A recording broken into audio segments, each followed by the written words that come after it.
They say rejection by your fated mate feels like dying. They're wrong. Dying would have been kinder. The Alpha King's words still echoed in Leora's skull as she stumbled through the wasteland dust. You are nothing. You will always be nothing. But what Kyle Thorne didn't know, what none of them knew, was that nothing had teeth. And she was about to bite back so hard the entire kingdom would bleed. Stay until the end to see how a rejected nobody becomes the woman who burns an empire to ash. Drop your city in the comments, and smash that like button if you're ready for a story about revenge served cold and bloody. The Grand Hall of the Northern Territory smelled like power, polished marble, aged wine, and the particular musk of wolves who'd never known hunger. Liora Dane stood at the entrance, her worn medic's coat looking like a beggar's rags among the silk and leather of the court. She shouldn't have been there. Everyone's faces told her that. The summons had arrived 3 days ago, a royal seal she'd assumed was a mistake. Medics from the wasteland didn't get summoned to the Alpha King's court. They patched up miners with severed fingers, delivered breech babies in tents, and occasionally got paid in bread that was only half molded. But the guards had been insistent, and when the Alpha King calls, you don't argue. Now she understood. This wasn't an honor. It was a spectacle. Come forward, commanded a voice that could have carved granite. Kyle Thorne sat on a throne that looked like it had been welded from the bones of his enemies. Probably had been. The Alpha King was everything the stories promised. Massive shoulders, a jaw that could break stone, eyes like winter itself. Handsome in the way a blade was handsome, beautiful, cold, designed to cut. Next to him stood Chancellor Varen, an older wolf whose smile never reached his eyes, and Lady Saskia, draped in enough jewels to feed Leora's entire district for a year. Leora's feet moved on autopilot. Her boots, scuffed, resoled twice, clicked against marble that probably cost more than her life. The court watched. Some curious. Most disgusted. She'd scrubbed her hands until they bled, but you couldn't wash away wasteland. It lived in the calluses, the scars, the way she stood like someone used to getting hit. 20 feet from the throne, something slammed into her chest. Not physical. Worse. The bond. It hit like a truck, like drowning, like every stupid romance story she'd rolled her eyes at while stitching up knife wounds. The world tilted. Her wolf, quiet, practical, more dog than divine beast, suddenly howled inside her skull. Mate. Mate. Mate. Her eyes snapped to Kyle's. He felt it too. She watched his pupils dilate, watched his knuckles go white on the throne's armrest. For one breathless second, Liora let herself hope. Then his face twisted with something worse than anger. Disgust. No! His voice cut through the hall. Absolutely not! The court erupted in whispers.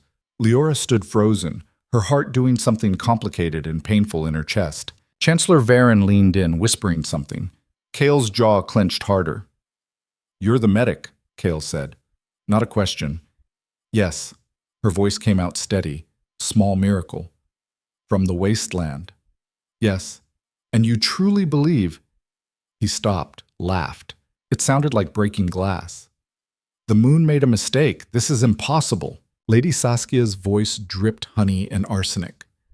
My king, perhaps the bond is confused. The girl clearly has some wolf blood, but look at her. She gestured vaguely, as if Liora were a stain on expensive furniture. The throne requires strength, breeding. She's... Nothing, Kael finished. He stood, and even 20 feet away his presence was crushing. I don't know what game fate is playing, but I don't accept defective bonds. Medic, what's your name? Liora Dane. Liora Dane, he said it like testing out a curse word. I, Kyle Thorne, Alpha King of the Northern Territory, reject you as my mate. I sever this bond. You are dismissed from my presence, my territory, and my life. The words hit like silver bullets. The bond didn't break. It shattered. Liora felt every piece tear through her chest. Her wolf screamed. Somewhere distant, she was aware of her knees hitting marble, of bile rising in her throat, of the court's laughter washing over her like acid. Get her out, Kale said, already turning away. And someone explained to me how a wasteland nobody triggered a mate bond in the first place. This is unacceptable. Guards hauled her up. Her legs didn't work right. Nothing worked right. The world was tilting, spinning, breaking apart at fundamental seams. As they dragged her toward the doors, she heard Lady Saskia murmur, "Poor thing. Rejection sickness will probably kill her by morning. Saves us the trouble." The last thing Liora saw before the doors slammed shut was Kael's back, straight and indifferent, already in conversation with his chancellor. He'd forgotten her. Just like that. They threw her in a holding cell instead of the street. Professional courtesy, the guard said. Let the rejection sickness pass before they dumped her back in the wasteland. Didn't want a body on palace grounds. Liora curled on the stone floor and tried to remember how to breathe. The pain was extraordinary, like every nerve was being flayed. Her wolf thrashed and whimpered, not understanding why their mate, their perfect other half, had thrown them away. Because we're not perfect, Liora thought through the agony. We're exactly what he said. Nothing. Hours blurred, maybe days. Guards brought water she couldn't drink, food she couldn't stomach. The rejection sickness consumed her, fever, chills, the feeling of her own body trying to tear itself apart. She should have died. Statistics said 70% of rejected mates died within a week. The ones who survived were never quite right afterward, broken in fundamental ways. But Liora had survived worse than statistics. She'd survived being born in a district where children were commodities, survived losing her parents to a mine collapse that the companies called acceptable risk, survived raising her younger brother Marcus on scraps and stolen medical supplies while learning to stitch wounds by practicing on rats. Rejection hurt, but starvation hurt too. Watching Marcus cry from hunger hurt, realizing at age 12 that nobody was coming to save you, that hurt. This was just another kind of pain, another thing to survive. On the fourth day, the fever broke. Liora opened her eyes to find a different guard outside her cell, younger, uncomfortable. "You're awake," he said, surprised. "The medics said you wouldn't make it. Tough little thing, aren't you?" She sat up slowly. Everything hurt, but it was manageable hurt, physical, real. "When can I leave?" "Soon as you can walk." He shifted. "Got orders to escort you to the border. King's mercy. You get safe passage back to the wasteland." King's mercy. Right. 2 hours later, Liora stood at the territory border, watching the palace spires disappear behind wasteland dust. She'd survived. Against odds, against statistics, against fate itself. But survival wasn't the same as living. The wasteland hadn't changed. Still, the same brutal sprawl of mining camps, scrap markets, and people doing terrible things to survive. Home, in the way a knife wound becomes familiar. Liora's small clinic was exactly as she'd left it. One room, mismatched furniture, supplies she'd begged or bartered for. The sign outside read, "Dane Medic," in paint that was mostly gone. Marcus was waiting inside. 17, too skinny, trying hard to look tough. The relief on his face when she walked in broke something in her chest. "Lee." He grabbed her, held on tight. "They said you went to the capital. I thought, when you didn't come back, I'm fine." The lie tasted like copper. "Just took longer than expected." He pulled back, studied her face. Marcus had their mother's eyes, good at seeing what people tried to hide. "What happened?" "Nothing important." "Lee." "Drop it, Marcus." She'd never used that tone with him before. He flinched like she'd slapped him. The silence stretched. Outside, someone was screaming about stolen water rations, normal wasteland music. Finally, Marcus said quietly, "A recruiter came by, for the Southern campaign." Liora's stomach dropped. "No. They're offering real money, not scrip, actual currency, and citizenship if you survive the term." I said no. "We're 3 months behind on rent, Lee. The clinic's barely functioning. You've been gone a week, and I couldn't—" His voice cracked. "I can't watch you kill yourself trying to save people who can't pay. The army needs medics, too. It makes sense. The Southern campaign is a slaughterhouse. They're throwing bodies at a warlord who eats soldiers for breakfast. Then I'll be a well-fed corpse. That's not funny." "I'm not joking." Marcus met her eyes. "I'm going, Lee. I already signed the preliminary papers, unless—" The way he said unless made her cold.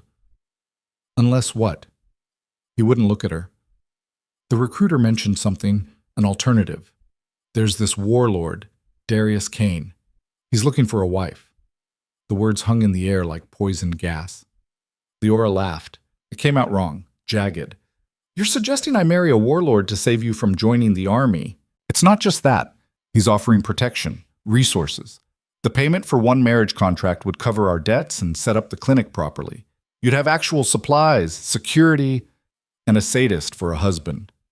She'd heard stories about Darius Kane. Everyone in the wasteland had. The man collected wives like trophies and discarded them just as quickly. The ones who survived didn't talk much afterward. You can't be serious. I'm dead serious. Marcus's voice hardened. You think the army's worse? At least with Kane, you've got a chance. I've got none. Frontline medics in the Southern campaign last 3 weeks on average. 3 weeks, Lee. So your solution is to sell me instead? I'm giving you a choice I don't have. He was shouting now. You want to save everyone? Fine, save yourself for once. Take the marriage contract, get the resources, and maybe we both make it out alive. The argument spiraled from there. Vicious, desperate, the kind of fight that happened when two people loved each other and hated their circumstances.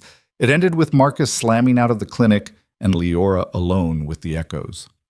She didn't sleep that night, just sat at her workbench, organizing supplies that didn't need organizing, trying not to think about choices that weren't really choices at all. The rejection wound throbbed in her chest. Still there, probably always would be. Around midnight, someone knocked. Liora opened the door to find a man in expensive clothes, too clean for the wasteland. Behind him, 2 guards tried to look inconspicuous and failed. Liora Dane? His smile was professional, empty. My name is Garrett Cross. I represent Lord Darius Kane. I understand your brother spoke to you about a marriage proposal. He did. I'm not interested. Of course. Natural hesitation, but perhaps you'd like to hear the full terms before deciding. He pulled out a document thicker than her medical texts. Lord Kane is a generous man. The contract includes, I don't care what it includes. I'm not marrying a warlord. Garrett's smile didn't flicker. Even if refusing means your brother goes to war, the preliminary papers he signed are binding, Miss Dane. He reports for duty in 6 days unless an acceptable alternative is provided. Her hands clenched. That's extortion. That's reality. The smile finally faded. Look, I'll be honest. You're not Lord Kane's first choice. You're not even his 10th. But he needs a wife for political appearances, and wasteland medics are convenient. Low expectations, no powerful families to negotiate with. The contract is generous because he doesn't plan to keep you long. Comforting. It's honest. 6 months, maybe a year. You play the dutiful wife, he gets his political leverage, and then you're released with enough resources to set yourself up anywhere you like. Your brother never sees combat. Everyone wins. Except me. Garrett shrugged. You're from the wasteland. You're used to bad deals. This one at least comes with compensation. The casual cruelty of it was almost refreshing. No pretense, no pretty lies, just the brutal math of survival. Liora looked at the contract, at Garrett's expensive suit, at the guards pretending not to listen. Then she thought about Marcus, 17 and stupid and brave, signing up to get killed in someone else's war. Show me the terms. The contract was worse than she'd imagined. Explicit ownership clauses, rules about behavior, appearance, speech, a clause about heirs that made her skin crawl, another about discipline that was somehow even worse. She read it 3 times while Garrett waited patiently. He can break the contract any time, she noted, but I can't. Lord Kane values flexibility. And if I refuse after signing, then your brother's alternative service is voided and he reports immediately. Also, you'd be in breach of contract. Lord Kane doesn't respond well to breach of contract. Of course he didn't. Liora set down the papers. Her hands were steady. That surprised her. I need 3 things added. First, my brother's debt is cleared completely, and he's exempt from military service for life. Not just this campaign, life. Second, I get a medical allowance, real supplies, ongoing access. Third, she paused. Third, any children from this marriage remain legally mine. Full custody, no exceptions. Garrett raised an eyebrow. That's ambitious. That's my price. Take it to Kane. He won't agree to the custody clause. Then we're done here. They stared at each other. Outside, the wasteland night hummed with danger and desperation. Finally, Garrett smiled. A real smile this time, sharp with something like respect. I'll present your terms. Lord Kane appreciates negotiation, shows spine. He might actually like you. I don't need him to like me. I need him to agree. We'll see. After he left, Liora sat in the dark and tried to figure out what she'd just done. Traded one nightmare for another. But at least this nightmare came with terms. Marcus came back the next morning, shamefaced and stubborn. They didn't talk about the fight, just worked in the clinic side by side, treating the usual stream of injuries, knife wounds, chemical burns, a broken arm from a collapsed tunnel. Around noon, a kid stumbled in clutching his side. Maybe 9 years old, blood soaking through his shirt. Stabbed, he gasped. Market fight. Hurts real bad. Liora got him on the table, cut away his shirt. The wound was deep but clean, missing major organs by luck or miracle. She worked quickly, cleaned, stitched, bandaged. The kid bit down on leather and didn't scream much. You'll live, she told him afterward. But you need to rest. No running for at least a week. Can't rest, gotta work. You're 9. So? Bills don't care how old I am. He left 20 minutes later, limping but upright. Paid her in script that was basically worthless. Marcus watched from the corner. That's the 5th kid this month. They're all working themselves to death. I know. You can't save them all, Lee. I know that too. But she kept trying anyway. Because what else was there? Bam. Garrett returned 2 days later with a modified contract. Lord Kane accepts your terms, he said, laying out new papers. With one modification to the custody clause, it only applies if the marriage lasts less than 5 years. After 5 years, custody is negotiated. So he's planning to keep me longer than 6 months. Plans change. Lord Kane is nothing if not adaptable. Liora read the new contract. Everything was there, Marcus's exemption, the medical supplies, the custody protection. The other clauses were still nightmarish, but at least these 3 things were locked in. She picked up the pen. Wait. Marcus grabbed her wrist. Lee, you don't have to. Yes, I do. There has to be another way. There isn't. She signed her name at the bottom. The ink looked like blood. Garrett collected the papers with obvious satisfaction. The wedding is in 4 days, Lord Kane's estate. Transportation will be provided.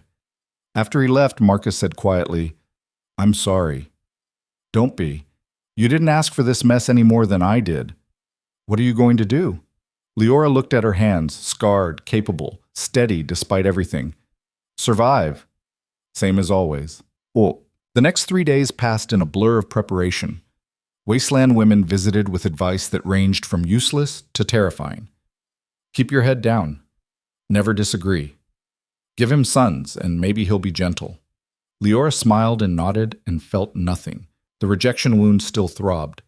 Kael's face haunted her dreams, beautiful, cold, indifferent. You are nothing. Maybe he was right. Maybe this was all she deserved.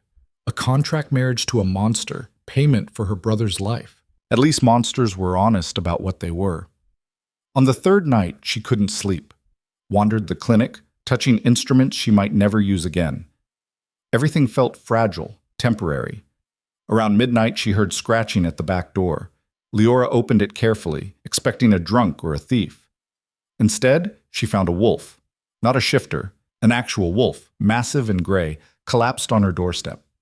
Foam at its mouth, eyes rolled back, body convulsing. She knew poison when she saw it. Okay, she muttered, dragging the wolf inside. Okay, let's see what you got into.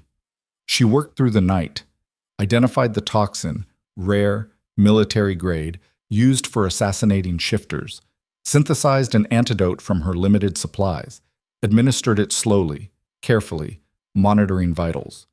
The wolf should have died. The poison was designed to kill within an hour. But Liora Dane was very good at her job. By dawn, the wolf was breathing steady, still unconscious, but stable. She cleaned up, exhausted, feeling almost normal for the first time since the rejection. This was familiar, This was something she understood: healing, fixing, saving things that wanted to die. "You're welcome," she told the unconscious wolf. Outside, the first transport was arriving. Time to go meet her new husband. Time to figure out what survival looked like now. The transport was expensive. Armored, climate-controlled, staffed by guards who looked like they ate nails for breakfast. Liora climbed in wearing her best clothes, which meant her second-best medic coat and pants without holes. Marcus wanted to come. She'd forbidden it.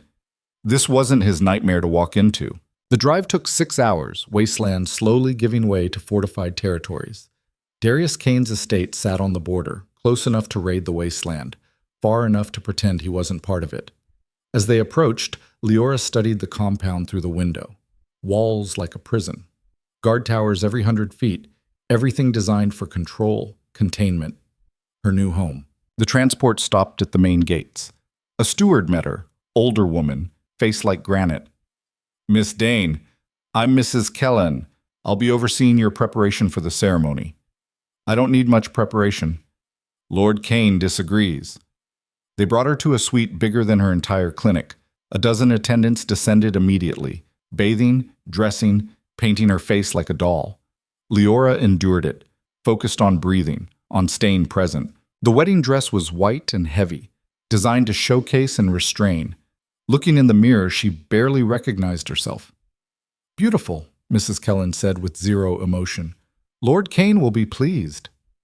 "That's the goal, isn't it?" The steward's lips twitched, almost a smile. "Smart girl. Keep that attitude contained and you'll do fine." An hour before the ceremony, they left her alone. Liora stood at the window, looking out at the compound. Guests were arriving: warlords, merchants, politicians, all here to witness Darius Kane's latest acquisition. The rejection wound throbbed in rhythm with her heartbeat. "You are nothing."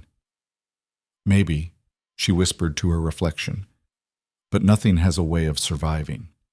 The ceremony was held in a grand hall that tried too hard to look civilized. Expensive tapestries couldn't hide the bloodstains in the stone. Fresh flowers couldn't mask the underlying smell of violence. Guests filled the space, wealthy, powerful, predatory, all watching her like she was dinner and entertainment combined. Liora walked down the aisle alone. No family, no friends, just her and 100 strangers. At the altar stood Darius Kane. He was handsome in a brutal way. Scarred, muscular, eyes like flint. Older than she'd expected, maybe 40. He watched her approach with the expression of someone evaluating livestock. The officiant droned through vows. Liora spoke the words mechanically, promised to honor, obey, submit. Each promise felt like swallowing glass. Darius's vows were shorter, mostly about possession and control. "By the power vested in me," the officiant began. The doors exploded open. Everyone turned. Liora's heart stopped. Kyle Thorne stood in the entrance, flanked by his personal guard. The Alpha King himself, crown on his head, fury in his eyes. "This wedding," he announced, voice carrying like thunder, "is not happening." Darius went very still, dangerous still. "Thorne, this is a private ceremony. You have no authority here." "I have every authority." Kale strode forward, and the crowd parted like water. "That woman is under my protection." Liora stared at him. What the hell was happening? Kale reached the altar, looked at her properly for the first time. Something flickered across his face: recognition, confusion, realization. "You," he said quietly. "The medic." "We've met," she replied coldly. "You saved him." This from Chancellor Varen, appearing at Kael's shoulder. The wolf with the poison. That was the king. "You saved his life." The pieces clicked. The wolf at her door. Military-grade toxin. The timing. She'd saved her mate's life without knowing it was him. The irony was so sharp she almost laughed. Kael's expression shifted, pride warring with something that might have been regret. "Is this true?" "A wolf came to my clinic poisoned. I treated it. Didn't realize it was you." She kept her voice flat. "Doesn't change anything. You rejected me. This is my life now. I'm taking back the rejection." The hall erupted in chaos. You can't, Darius started. I can, and I am. Kael's alpha command rolled out, forcing everyone back a step. The rejection was made in error. I reclaim Liora Dane as my mate. She's under contract. Darius was furious now. Legal, binding contract. Void. A mate bond supersedes all contracts. Northern Territory Law, Section 12. This is the wasteland border. Northern Territory Law doesn't apply. It does when an Alpha King says it does. The two men faced off, power crackling between them like lightning, and Liora, standing between them, felt rage build in her chest. Stop. Her voice wasn't loud, but something in it cut through the tension. Both of you, stop. They looked at her. You, she said to Kael, rejected me 4 days ago, called me nothing, had me thrown out like garbage, and now you want to take it back because I saved your life? That's not how this works. Liora, and you, she turned to Darius, bought me like property, built a contract around ownership and control. You don't get to pretend you're defending my honor. Darius's eyes narrowed, dangerous. She was burning bridges, didn't care. I'm not a prize to be fought over. I'm not a commodity to be traded. I'm nothing, Kael finished softly. I said you were nothing. I was wrong. The words hung there, too late, so pathetically late. Keep your reclamation, Liora said. I don't want it. She turned to walk away, made it 3 steps. Then Kael grabbed her wrist. The mate bond flared. Not broken after all, just dormant. The sensation of rightness crashed into her like a wave. Her wolf, quiet since the rejection, suddenly howled with joy. No, Liora thought desperately, don't do this. But the bond didn't care what she wanted. It cared about completion, connection, the primal drive toward one's other half. She jerked away. The bond stretched, painful. Let her go, Thorn, Darius warned, before this becomes an incident. It's already an incident. But Kael released her. Liora, listen to me. No. She backed toward the door. You made your choice. I made mine. We're done. The bond, I'll learn to live with it. I've survived worse. She ran then, fled the hall, the wedding, the mess of powerful men deciding her fate. Behind her she heard shouting, Kael and Darius arguing, guards mobilizing. Liora didn't stop until she reached the compound's edge. And then, because her life apparently wasn't complicated enough, she kept running, into the forbidden wilds, where survival stripped away everything except what you were made of, where Liora Dane was about to discover exactly what she'd been all along. Not nothing. Something far more dangerous. The forbidden wilds earned their name honestly. Beyond the compound's walls, civilization ended and something older took over. Dense forest that hadn't seen an axe in generations. Undergrowth thick enough to hide bodies, and predators that considered humans an acceptable food source. Liora crashed through it like a woman possessed.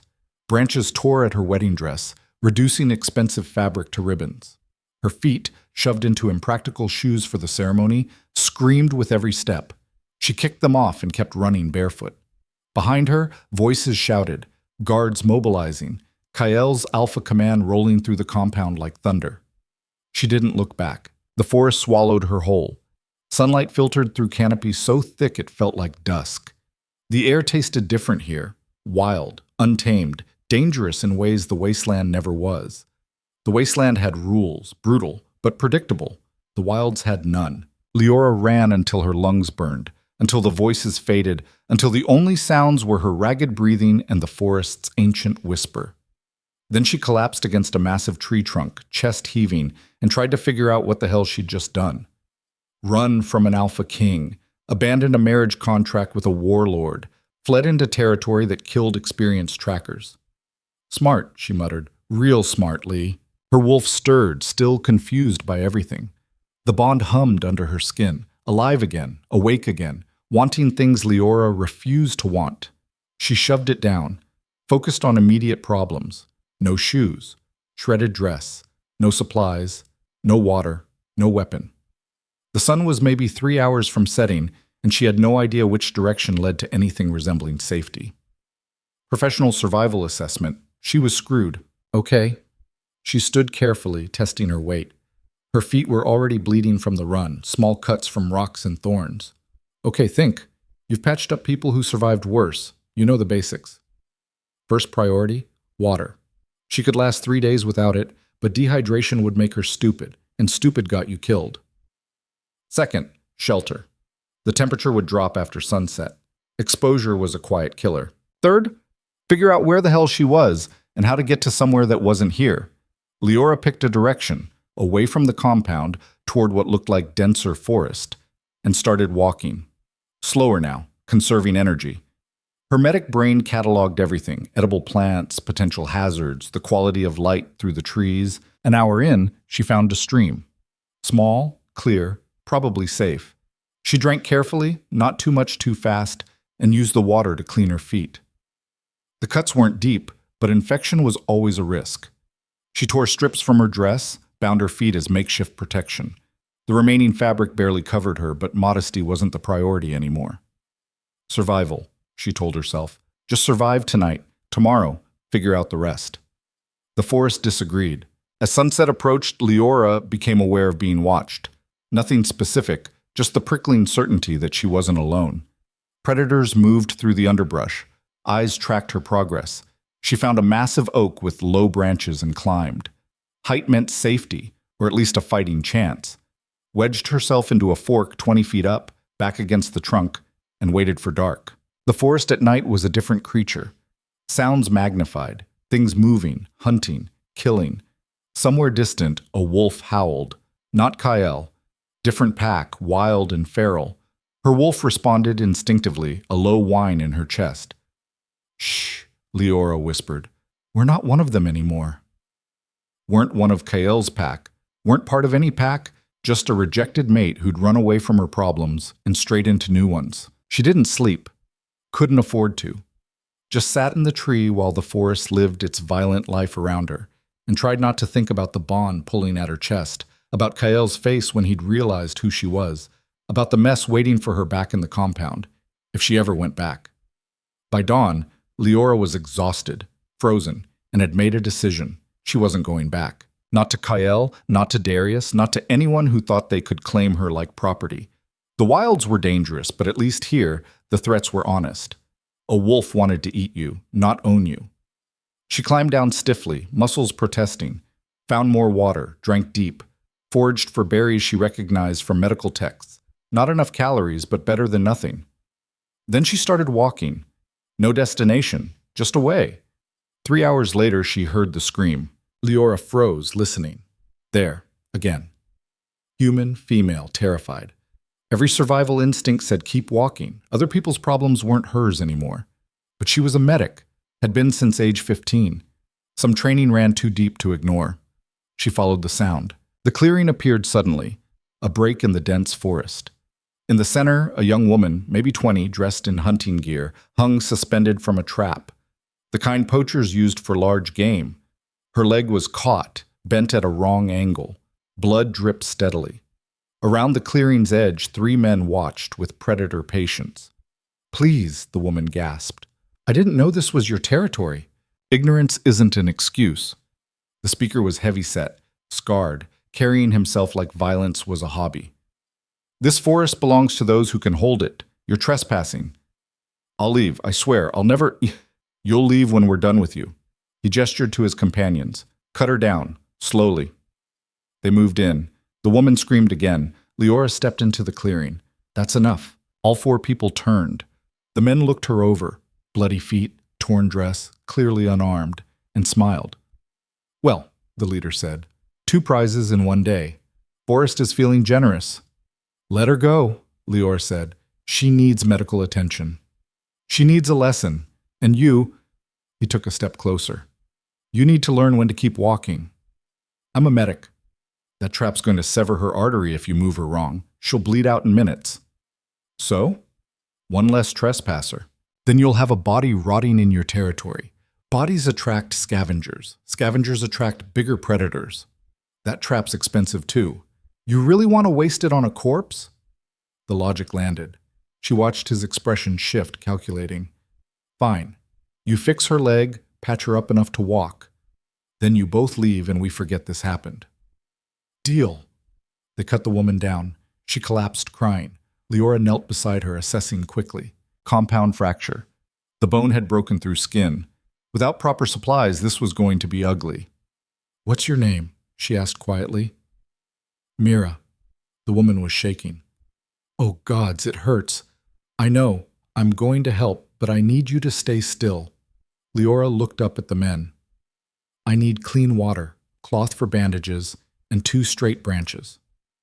"We're not your supply closet," one of them muttered. "You want her walking out of here or crawling? Your choice." More calculation. Finally, the leader jerked his head. "Get what she needs, and watch her. No tricks." They brought supplies. Basic, but workable.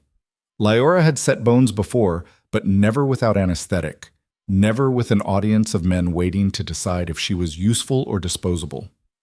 "This is going to hurt," she told Mira. "I'm sorry." "Just do it fast." Fast isn't always best, trust me. She worked methodically, cleaned the wound with water, ignoring Mira's screams, manipulated the bone back into place, steady pressure, precise angle. The grinding sound made everyone flinch. "Hold this." She handed one of the men the makeshift splint. "Keep it steady." He obeyed, surprisingly gentle. Liora bound the leg, wrapped it tight. Her hands moved automatically, muscle memory from hundreds of similar cases. Different circumstances, same principles. "Done," she said finally. "Don't put weight on it for at least 3 weeks. If infection sets in, find a real medic." Mira stared at her. "You're really good at this." "Practice." The leader crossed his arms. "All right, deal's a deal. Both of you, get out of our territory." "She can't walk," Liora pointed out. "That fracture needs—" "Not our problem. You fixed her enough to move. That was the agreement. She needs at least a day of rest. She needs to leave. Now, before I change my mind about letting either of you go." The threat was clear. Liora helped Mira stand. The woman whimpered, leaning heavily on her. "Can you make it?" Liora asked. "Do I have a choice?" "Not really." They hobbled toward the forest edge, Liora supporting most of Mira's weight. Every step was agony for both of them. Leora's feet screamed, her exhausted muscles shook, but she kept moving. Behind them, the men watched until they disappeared into the trees. "Thank you," Mira gasped once they were clear. "You didn't have to—" "Save it. Focus on walking." They made it maybe a quarter mile before Mira collapsed completely. "I'm sorry," she sobbed. "I can't. It hurts too much." Liora assessed their situation. Late afternoon. Injured companion, no shelter. Predators incoming after dark. Her odds had just gotten significantly worse. "It's fine," she lied. "We'll camp here. I'll find supplies." What she found was a small cave, more of an overhang, really, but defensible.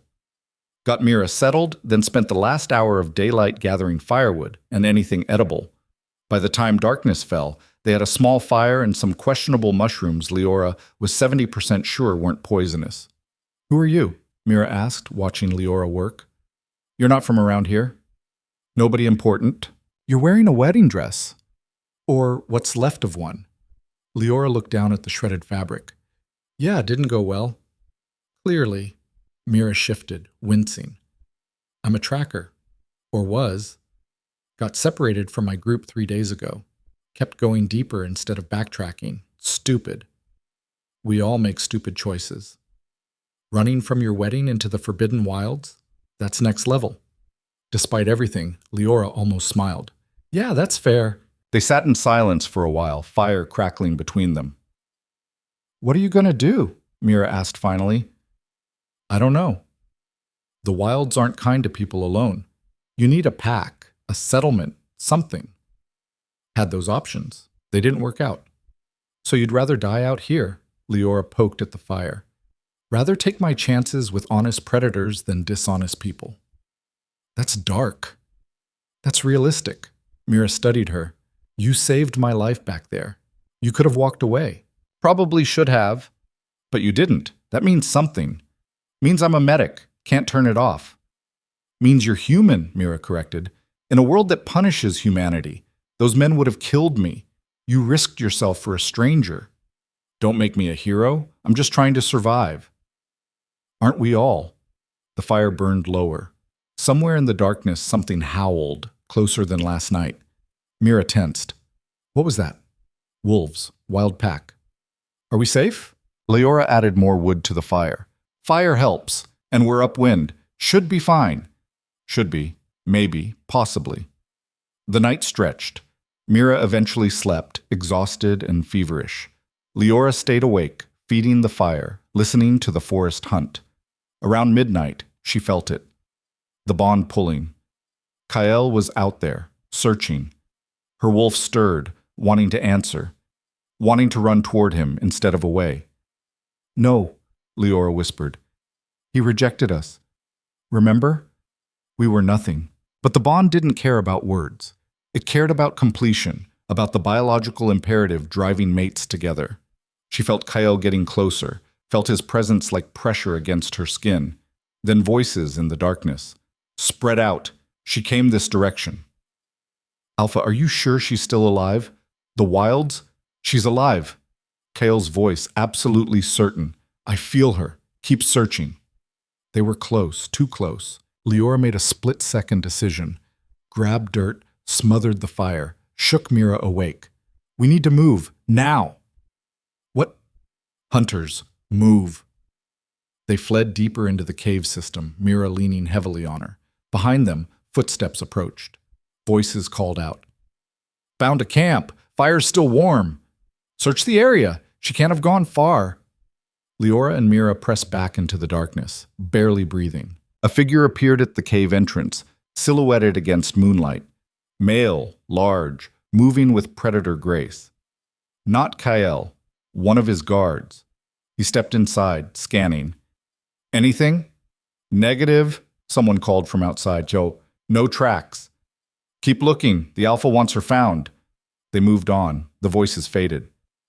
Liora waited a full 10 minutes before relaxing. Who was that? Mira whispered. My past catching up. The wedding you ran from? Something like that. They stayed in the cave until dawn, cold and miserable, but alive. When light finally filtered in, Mira was feverish.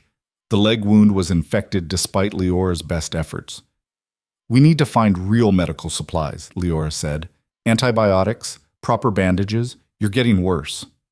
Where? We're in the middle of nowhere. Good question. Liora thought about the map she'd memorized years ago, treating refugees who'd fled through the wilds. There were settlements out here, small, isolated, populated by people who'd rejected pack life for brutal freedom. There's a place, she said slowly, called Ironwood, maybe 2 days west. They trade with wasteland runners. Might have supplies. Might? Better than definitely dying here. Mira nodded weakly. Let's go. The journey was hell. Mira could barely walk. Liora was running on fumes, exhaustion making everything harder.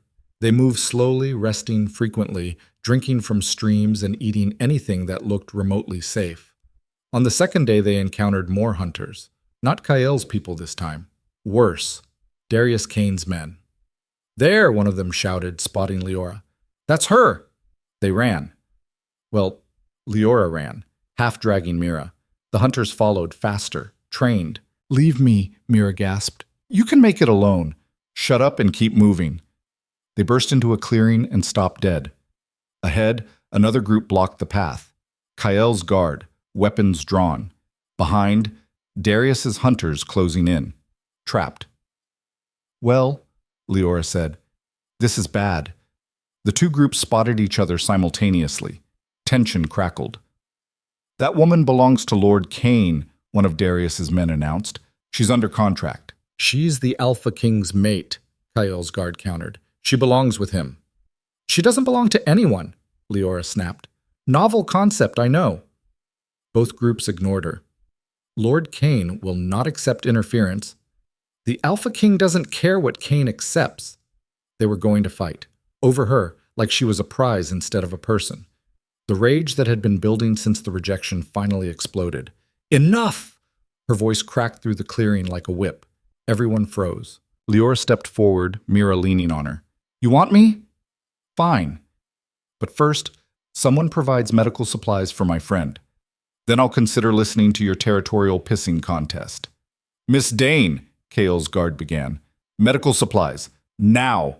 Or I swear I will walk deeper into this forest until something eats me, and you can explain to your respective masters how you let their prize starve to death because you couldn't share antibiotics. The two groups looked at each other. Finally, one of Kael's guards pulled a field kit from his pack. Here. Liora grabbed it, knelt beside Mira. This is going to hurt. She worked quickly, cleaned the wound properly, administered antibiotics, rewrapped the leg with actual bandages. Professional supplies felt like luxury after 2 days of improvising. Mira watched her with something like awe. You're terrifying when you're angry. I'm just tired of being fought over like property. You told off 2 groups of armed men. They're not going to kill me. I'm too valuable. The bitterness in her voice surprised even her. When Mira was stable, Liora stood, faced both groups.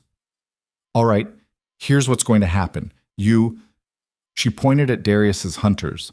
Tell your master the contract is void. I'm not marrying him. Ever. If he has a problem with that, he can take it up with me personally. Miss Dane, Lord Kane doesn't accept refusals. He's going to have to learn. And you, she turned to Kael's guard. Tell the Alpha King that reclaiming a rejected mate doesn't work retroactively. He made his choice. I'm making mine. I'm not his responsibility or his property. The bond, I'll learn to live with it. Miss Dane, please be reasonable. I am being reasonable. The shout echoed. I'm saying no. That's the most reasonable thing I've done in weeks. Now back off before I do something unreasonable. The guard shifted uncomfortably. Then a new voice cut through the tension. I'd listen to her if I were you. Everyone turned. From the forest emerged a woman, tall, scarred, carrying weapons like extensions of her body. Behind her, a dozen fighters materialized from the trees. Who the hell are you? One of Darius's hunters demanded. The woman smiled. Commander Ria Cortez, Ironwood Settlement, and you're all in our territory. Ironwood, the settlement Liora had been trying to reach. This doesn't concern you, Kael's guard said. A woman screaming about not being property in my forest? That concerns me just fine. Ria looked at Liora. You the one causing all this trouble? Apparently. Good. I like trouble. Keeps things interesting, she gestured. You and your friend want to come with us? We've got food, shelter, and a strict no-kidnapping policy. Liora looked at the 2 groups of hunters. At Mira, feverish and weak. At the forest that had tried to kill her for 3 days straight. Yes, she said. Yes, please. Then come on. You boys, Ria addressed the hunters. Feel free to kill each other. Just do it away from our borders. She turned and walked back into the forest. Her fighters created a protective corridor. Liora helped Mira forward. Behind them, the 2 groups faced off, uncertain. This isn't over, one of them shouted. It is for now, Ria called back. They walked for an hour, the Ironwood fighters maintaining careful perimeter. Finally, the settlement appeared, a fortified cluster of buildings built into massive trees, bridges connecting platforms, everything designed for defense and survival. Welcome to Ironwood, Ria said, where the rules are simple: work, fight, or leave. We don't care who you were before, only who you are now. Liora looked at the settlement, at people moving purposefully, living without the weight of pack politics or alpha commands. I can work, she said. I'm a medic. Ria's eyes sharpened with interest. A real one? Trained? Wasteland trained. 15 years experience. I can handle trauma, disease, basically anything that doesn't require a hospital. We could use a medic. Lost ours 3 months ago. Raiders. She studied Liora. But you've got powerful people looking for you. That brings problems. I know. Can you handle those problems? Liora thought about everything that had led here. The rejection, the wedding, the run, the last 3 days surviving by sheer stubbornness. I'm still learning, she said honestly, but I'm a fast learner. Ria laughed. I bet you are. All right, trial period. 1 week, you work, you follow our rules, you stay out of trouble. Make it through that, we'll talk permanent residence. Deal. They brought her to a small cabin, rough but weatherproof. Assigned Mira the bed, gave them both food and water. Rest tonight, Ria said. Tomorrow, you'll meet our settlement, and we'll figure out how to keep 2 alpha assholes from tearing our forest apart fighting over you. After she left, Mira said quietly, You're really not going back? No. Even though one of them is your mate? The bond pulled, distant but present. Kael was still out there, still searching. Especially because of that, Liora said. I'm done being claimed by people who see me as property. Time to figure out who I am without someone else defining it. That's brave. That's survival. She lay down on the floor. The cabin only had one bed, and closed her eyes. For the first time in days, she felt almost safe. Almost. Because somewhere in the forest, Cale Thorne was still hunting, and Darius Kane didn't accept rejection. The storm was coming. But for tonight, in this small cabin in a settlement of outcasts, Liora Dane allowed herself to rest. Tomorrow, she'd start learning how to be something other than a victim. Tomorrow, the real transformation would begin. Tomorrow arrived with a knock that felt like a sledgehammer. Liora jolted awake, instinct screaming danger before her brain caught up. Mira was still asleep, fever finally broken. Dawn light filtered through gaps in the cabin walls. The knock came again. Harder. "Medic, we need you. Now." She opened the door to find a young man, maybe 19, covered in blood that clearly wasn't his. "There's been an accident. Mining collapse in the eastern sector. Multiple casualties." Liora was moving before he finished speaking. "How many?" "6 trapped. 3 already out. Bad injuries." "Show me." The eastern sector was chaos. Half the settlement had mobilized, people digging frantically, others hauling rocks, someone screaming orders that nobody followed. The mine entrance had collapsed completely, tons of rock and timber blocking access. Commander Rhea stood at the center, directing operations with military precision. She spotted Liora and pointed.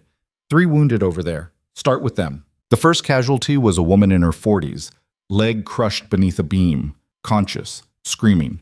The second was a teenager, unconscious, head wound bleeding freely. The third was an older man impaled through the shoulder by a support strut. Liora assessed in seconds. "I need supplies, everything you've got, and someone who can follow instructions without panicking." "I'll help." A woman stepped forward, 30s, steady hands, eyes that had seen violence before. "What's your name?" "Kira." "Okay, Kira, you're my assistant. First, we stabilize the head wound. That's the most critical." They worked fast. Liora's hands moved automatically, pressure on the wound, checking pupil response, stabilizing the neck. The teenager's breathing was shallow but steady, skull fracture probably. Without imaging equipment, she was guessing, but educated guessing was better than nothing. "He needs to be completely still," she told Kira. "Any movement could make it worse. Get someone to build a stretcher, rigid, flat, now." While Kira organized that, Liora moved to the impaled man. He was conscious, gray with pain. "Hey," she said, "I'm Liora. I'm going to help. What's your name?" "Thomas?" His voice was thin. "Am I dying?" "Not if I can help it. That strut missed your major vessels. You're lucky."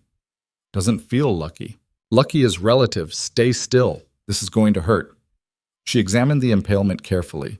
The strut had gone through muscle, possibly nicked bone, but miraculously avoided the subclavian artery. Pulling it out wrong would kill him. "Kira, I need clean cloth, water, and someone strong. We're removing this piece by piece." The extraction took 20 minutes. Thomas passed out halfway through, which was probably mercy. By the end, Liora's hands were slick with blood and her back screamed from the awkward position. "Bandage him. Keep pressure on the wound. Watch for signs of internal bleeding." She moved to the woman with the crushed leg. The limb was mangled beyond repair. Even with a full surgical suite, saving it would be questionable. Out here, in a settlement with minimal supplies, it was impossible. The woman saw Liora's expression. "It's bad, isn't it?" "Yeah, it's bad." "Tell me straight, I can handle it." Liora respected that. "The leg's too damaged. Keeping it risks infection spreading to your bloodstream. That kills you in days, and it's not a good death. So you want to cut it off?" "I want to save your life. Amputation is the only way." The woman closed her eyes. "Do it." "I need your consent. Clear, verbal consent. You have it. Just make it fast." Liora looked at Kira.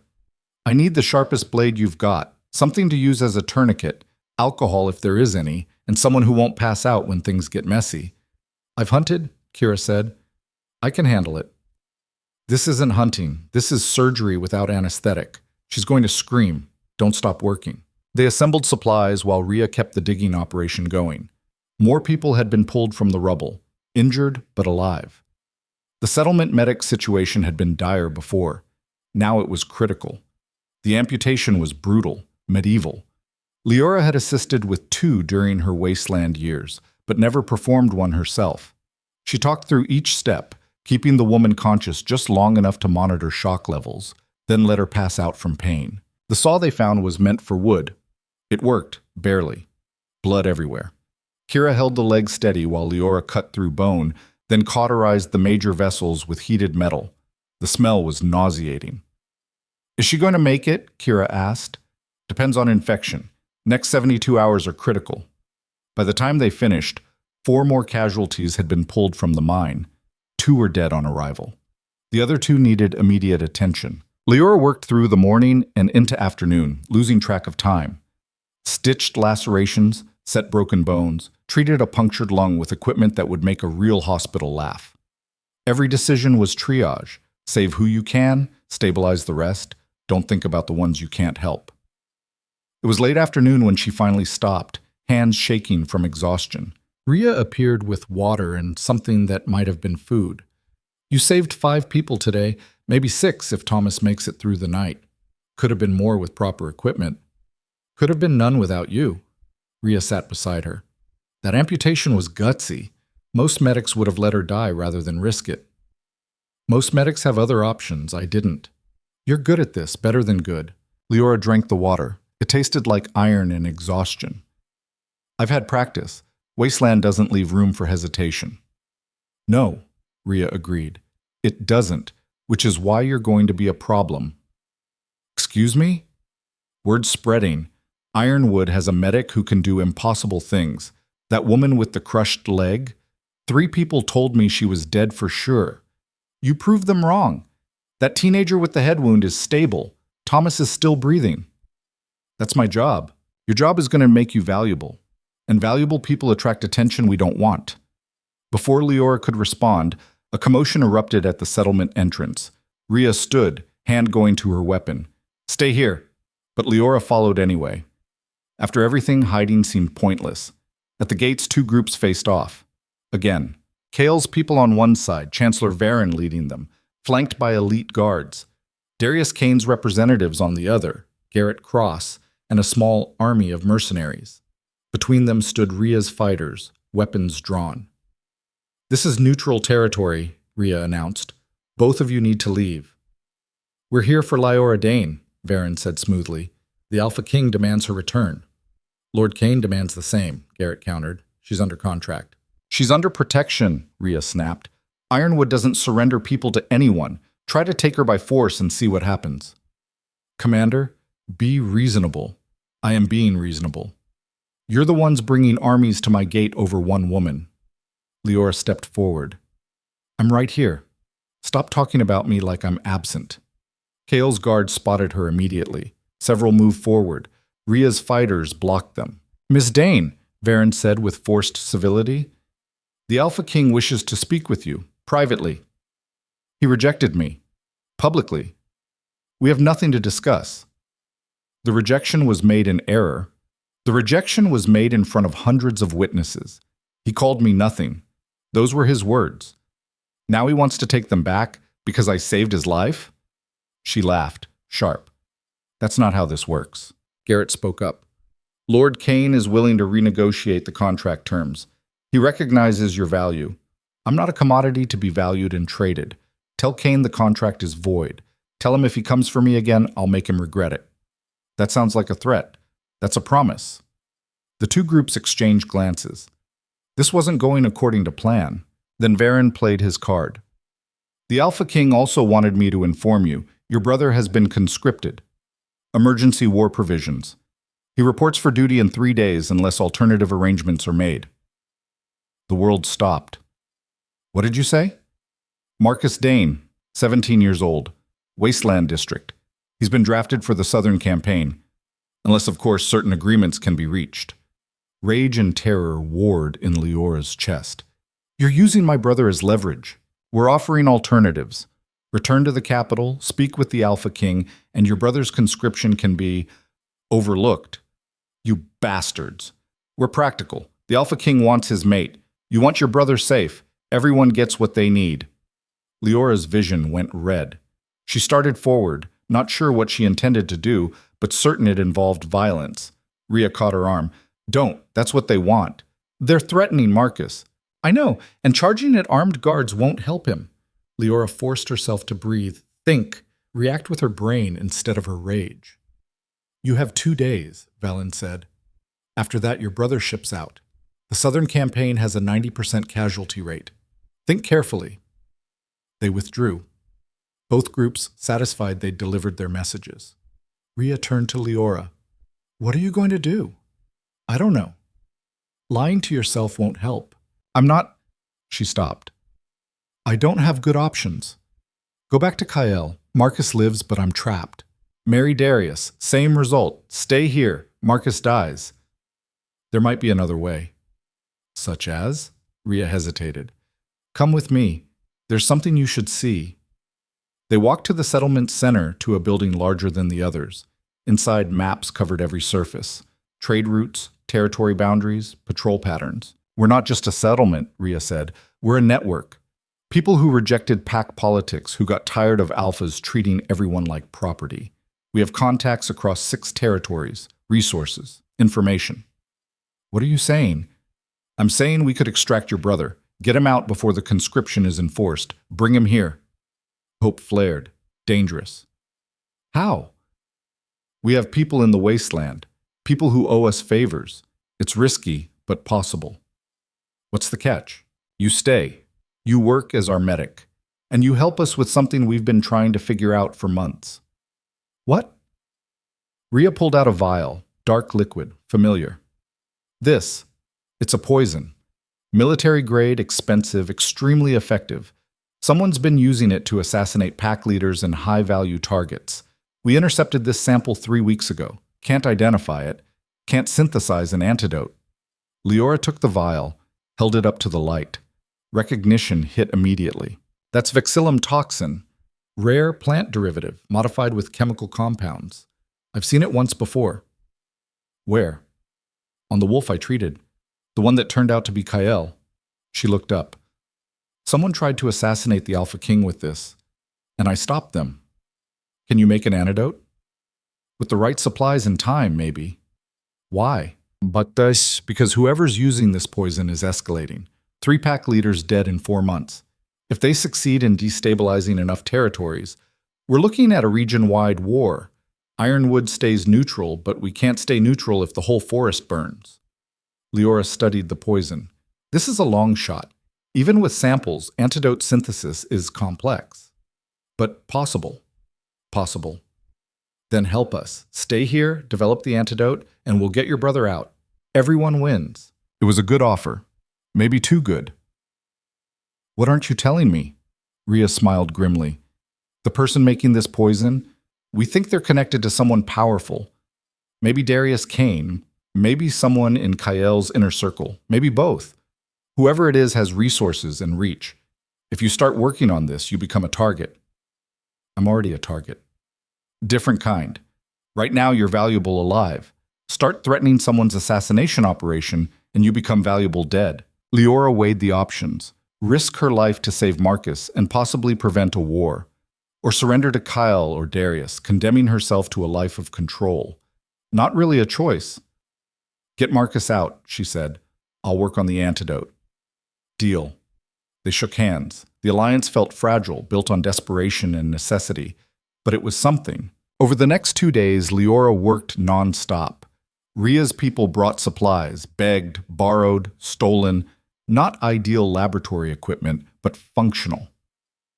She set up in a converted storage building, turned it into a makeshift research space. The poison was brilliantly designed. Whoever created it understood chemistry and biology at an expert level. The toxin attacked multiple systems simultaneously: respiratory, circulatory, neurological. Antidote would need to counteract all 3 without creating worse interactions. She worked 18-hour days, sleeping in brief bursts on the floor. Kira brought food she barely tasted. Mira, recovered enough to move around, helped organize supplies. You look terrible, Mira said on the second evening. I'm functional. Barely. When did you last sleep more than 2 hours? Can't remember, doesn't matter. It matters if you collapse. I'll sleep when Marcus is safe. The extraction happened on the 3rd night. Ria's team moved fast, infiltrated the wasteland, grabbed Marcus from his clinic, had him out before authorities realized. They arrived at Ironwood just before dawn. Marcus stumbled out of the transport, confused and terrified.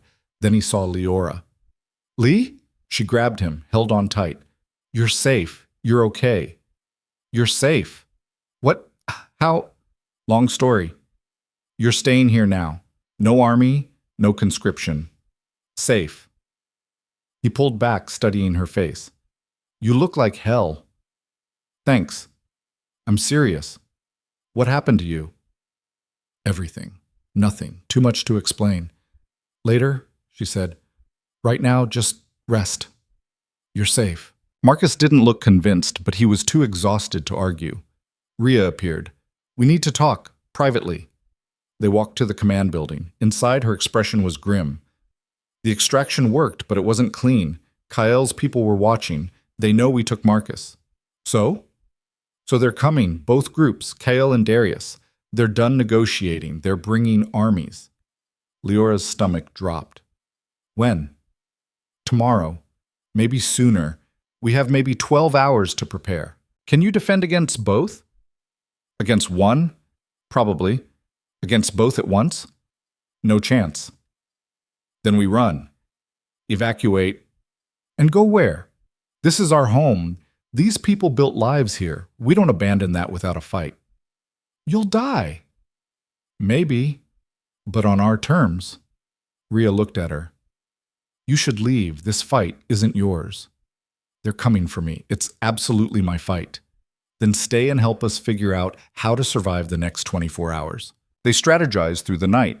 Ironwood had defenses, walls, traps, trained fighters, but two Alpha-backed armies would overwhelm them through sheer numbers, unless they had an advantage.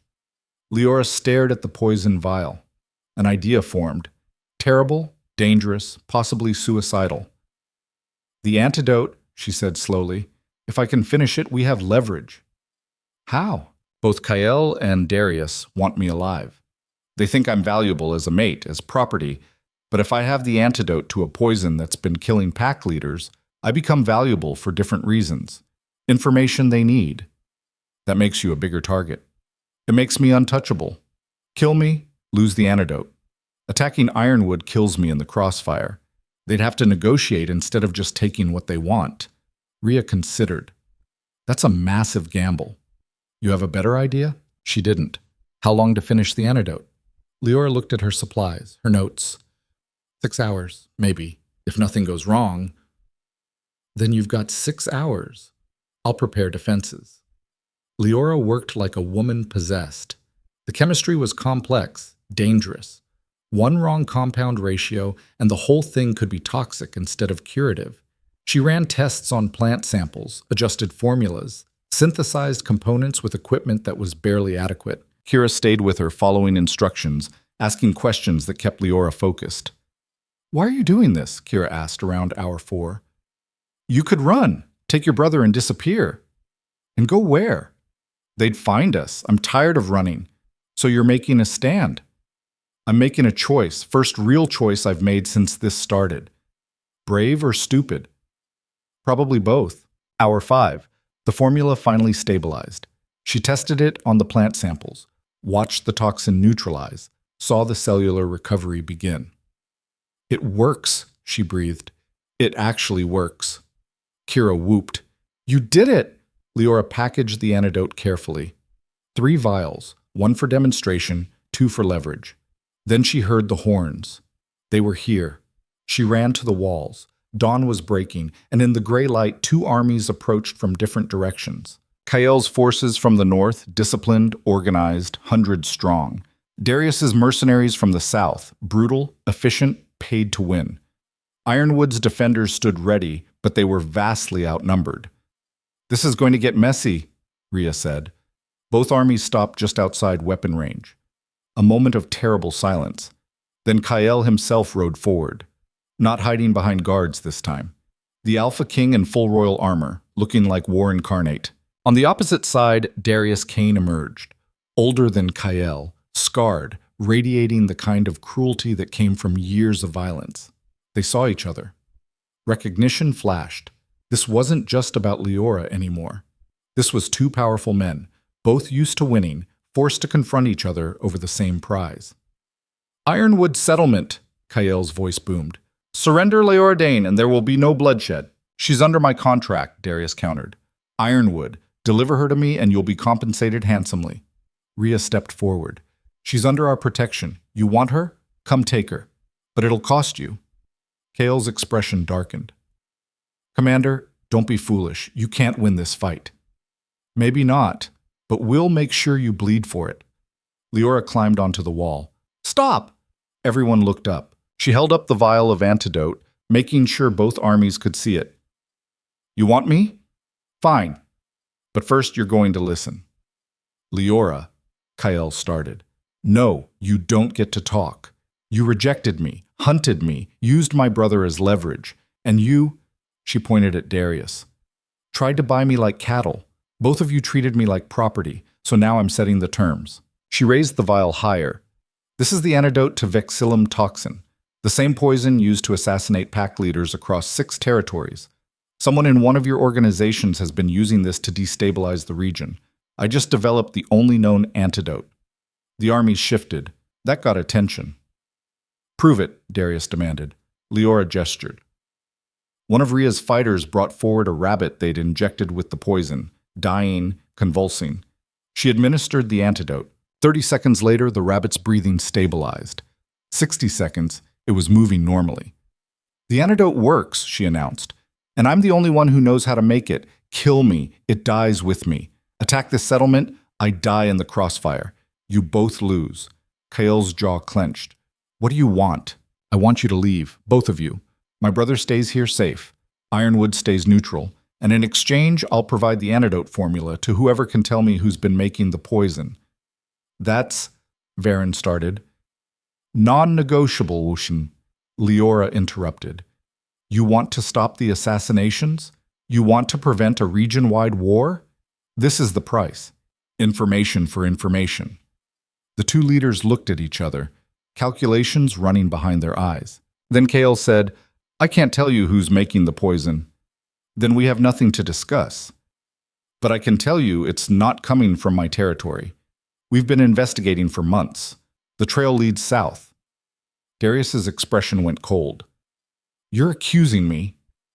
I'm stating facts. The poison originated in your territory. That's a lie.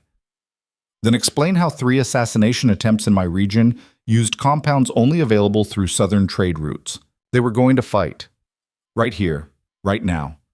Liora felt it building. 2 alphas, too much pride, too much at stake. And then Garrett Cross did something unexpected. He stepped forward. Lord Kane, perhaps we should discuss this privately. Darius's eyes snapped to him. What are you suggesting? Nothing. But if the Alpha King's intelligence is correct, we have internal problems that need addressing. The admission was subtle but clear. Something was wrong in Kane's organization. Darius's expression shifted. We're leaving, but this isn't over. It is for now, Garrett said quietly. Sir, please. The mercenaries withdrew, slowly, reluctantly, but they went. That left Kael's forces. The Alpha King stared up at Liora. The bond pulled between them, painful, persistent. You win this round, he said. Keep the antidote, keep your brother, but this doesn't end here. Why? The word burst out. Why can't you just let me go? You rejected me. You got what you wanted. I was wrong. That's not good enough. I know. He turned his horse. But I'm not giving up. His army withdrew. Ironwood's defenders waited until both groups disappeared before relaxing. Rhea looked at Liora. That was insane. It worked. Barely. You just made yourself the most valuable person in 6 territories. Everyone's going to want that antidote. Then I'd better figure out who's making the poison. Fast. Back in her makeshift laboratory, Liora stared at the remaining vial. She'd bought time, but solved nothing. Somewhere, someone was creating weapons of assassination. Someone powerful enough to access rare compounds, skilled enough to design complex toxins, connected enough to target pack leaders. And now they knew she had the antidote. Mira appeared in the doorway. You should eat, sleep, something. Can't. Too much to do. Lee, you're going to collapse. I'm fine. She wasn't fine. Exhaustion was making her vision blur, her hands shake. Then Kira burst in. We have a problem. Someone just tried to break into the lab. Leora's blood went cold. Did they get anything? No, guards stopped them. But Lee, the person they caught? He's wearing Darius Kane's colors. She ran to where the intruder was being held. Young man, early 20s, professional gear. Who sent you? Rhea demanded. The man stayed silent. Answer her, Liora said. He looked at her. Something flickered in his expression. Recognition. You're the medic, the one everyone's fighting over. Who sent you? Someone who doesn't want you figuring out where that poison comes from. He smiled. You're close. Too close. They wanted me to destroy your research. They? I don't know names. Just orders and payment. His smile widened. But you should know, the poison isn't the only weapon. There's something bigger coming, and when it hits, all your antidotes won't matter. What's coming? A cleansing. Everyone who doesn't fit the new order gets eliminated. Wasteland trash, neutral settlements, rejected mates who think they matter. He laughed. You're already dead. You just don't know it yet. Then he bit down. Hard. Stop him. Rhea lunged forward. Too late. The man convulsed, foam at his mouth, poison, hidden in a false tooth. He died in seconds. Liora knelt beside the body, checked for pulse she knew wouldn't be there. He took cyanide. That's serious commitment. Or serious fear, Rhea said. Whatever he knew, someone made sure he couldn't talk. Liora stood, looking at the dead man, at the message he delivered with his dying breath. Something bigger was coming, a cleansing, and somehow she just walked into the center of it. The body was still warm when Liora started searching it. What are you doing? Rhea asked, watching her pat down the dead assassin. Looking for anything he missed destroying. Liora's hands moved methodically, pockets, seams, boot linings. People this committed usually carry insurance, something to prove they completed the job or, there, yick. She pulled a small capsule from inside his belt buckle. Clever hiding spot. The capsule was sealed, waterproof. What is it? Liora cracked it open carefully. Inside, a tightly rolled paper covered in chemical formulas and coordinates.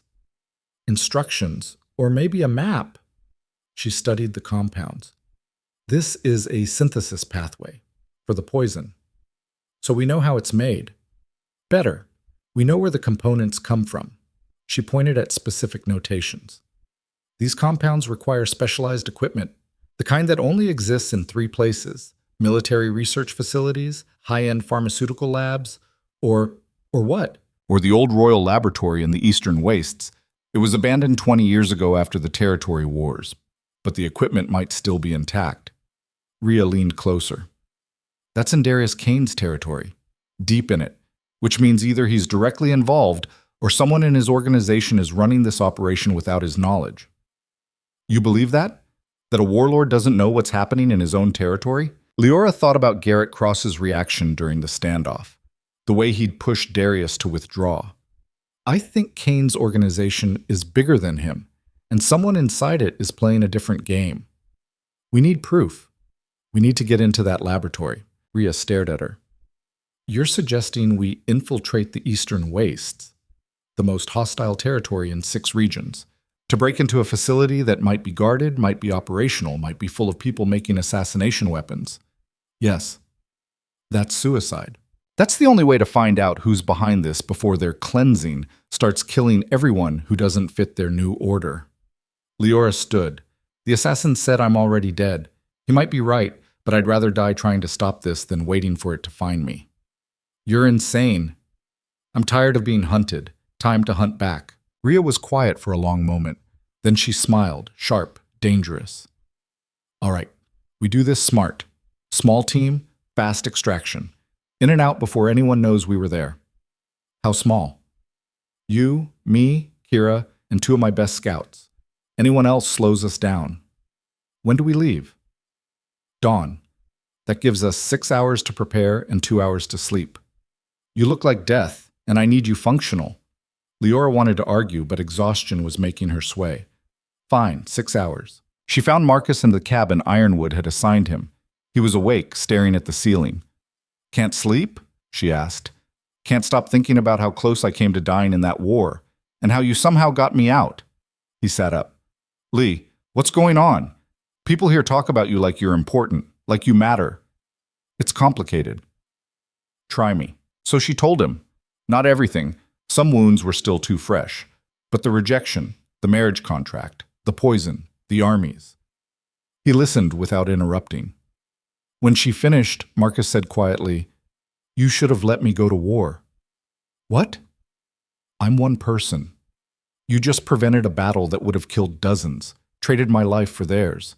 That's a good deal. You're my brother. There is no version of reality where I let you die. Even if it costs you everything, especially then. He looked at her, really looked, the way he used to when they were kids and she was the only stability in his world. You've changed. Since you left for the capital, you're harder. I'm surviving. You're becoming something else, something scary. Is that bad? I don't know yet. The honesty hurt, but it was fair. I'm leaving at dawn, she said, going into Kane's territory to find out who's making the poison. It's dangerous. Then don't go. I have to. If I don't, more people die, maybe everyone here.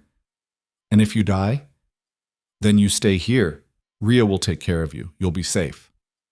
I don't want safe if it costs you. Too bad. You don't get a vote. She stood to leave. Marcus caught her hand. Come back, he said. Please. I can't lose you too. I'll try. It was the best promise she could make. The preparation was efficient and grim. Rhea's scouts gathered intelligence, guard patterns, patrol routes, entry points. The Eastern Waste Laboratory was still operational, but minimally staffed. Either a skeleton crew maintaining old equipment or a deliberate attempt to keep activities quiet. Kira assembled supplies. If we get caught, we're dead. You know that, right? I know. And you're still going. I'm still going. You've got guts. Stupid suicidal guts, but guts. They left before sunrise. 5 people moving fast through territory that wanted them dead. The journey took 2 days, skirting patrol routes, avoiding settlements, traveling through wilderness that tested every survival skill Liora had. By the second night, they could see the laboratory. A squat concrete structure built into a hillside, pre-war architecture designed for durability over aesthetics. Lights burned in several windows, definitely occupied. We go in at midnight, Rhea decided. Guard change happens then. 3-minute window where coverage is weakest. How do you know that? Did reconnaissance on Kane's operations for years. Some patterns don't change. They waited. The tension was excruciating. Leora's bond sense was screaming. Kael was searching again, getting closer. He'd felt her moving through his territory's edge. We need to move, she whispered. My mate's tracking me. Your what? Long story, but he's maybe 6 hours out. We need to be gone before he arrives. Rhea cursed. That cuts our timeline. We go now or abort? We go. Midnight. The guards changed. The 3-minute window opened. They moved like ghosts. Rhea's scouts disabled external sensors. Kira picked the lock. Old system, pre-digital. Inside, the laboratory was exactly what Liora expected. Rows of equipment, some new, most ancient. Chemical stores organized with military precision. And in the center, a young woman working at a synthesis station. She looked up as they entered. No alarm, no panic, just curious assessment. You must be Liora Dane, she said. The medic everyone's hunting. Leora's hand went to the knife Rhea had given her. Who are you? Dr. Sarah Vaughn. I've been expecting someone like you to show up eventually. She gestured at her work. You figured out the antidote. Impressive. Most chemists wouldn't have solved that puzzle for months. You made the poison. I designed it. Others manufacture and deploy. Division of labor. Sarah was maybe 30, plain, with the kind of eyes that had seen too much and stopped caring. You're here to stop me, I assume. I'm here to find out who's paying you and why. Why? That's easy. Money. Lots of it. Who? She smiled. That's more complicated. Try me. Multiple parties. Some want territory control. Some want revenge. Some want to reshape power structures. I don't ask questions. I provide a service. You're killing people. I'm killing pack leaders. Alphas, people who built empires on violence and control. Tell me, Liora, are they worth saving? The question hit harder than expected. Some of them are innocent, Liora said. None of them are innocent. They're predators who got comfortable at the top. I'm just reminding them they're still prey. Sarah returned to her work. But you didn't come here for philosophy. You came for names. Give them to me. No. Then I'll take your research and you can explain to your employers why you failed. You could, but then you'd never know about the real target. Sarah looked up. The cleansing the assassin mentioned? It's not random. Someone's using the chaos to eliminate specific threats. And you, Liora Dane, are at the top of that list. Why? Because you're a rejected mate who survived. You're proof the system is breakable, that mates aren't sacred, that alphas don't control everything. She pulled out a document. This is the kill order, issued 3 days ago. Your name, your brother's name, everyone in Ironwood, all marked for elimination. Liora's blood went cold. Who issued it? Someone close to both Kael and Darius. Someone who benefits from them fighting over you while the real plan moves forward. Names. Chancellor Varen. He's coordinating with elements inside Kane's organization, using the mate bond drama as cover while systematically removing everyone who threatens the old order. The pieces clicked. Varen had been there at the rejection. He'd led the hunt. He'd threatened Marcus.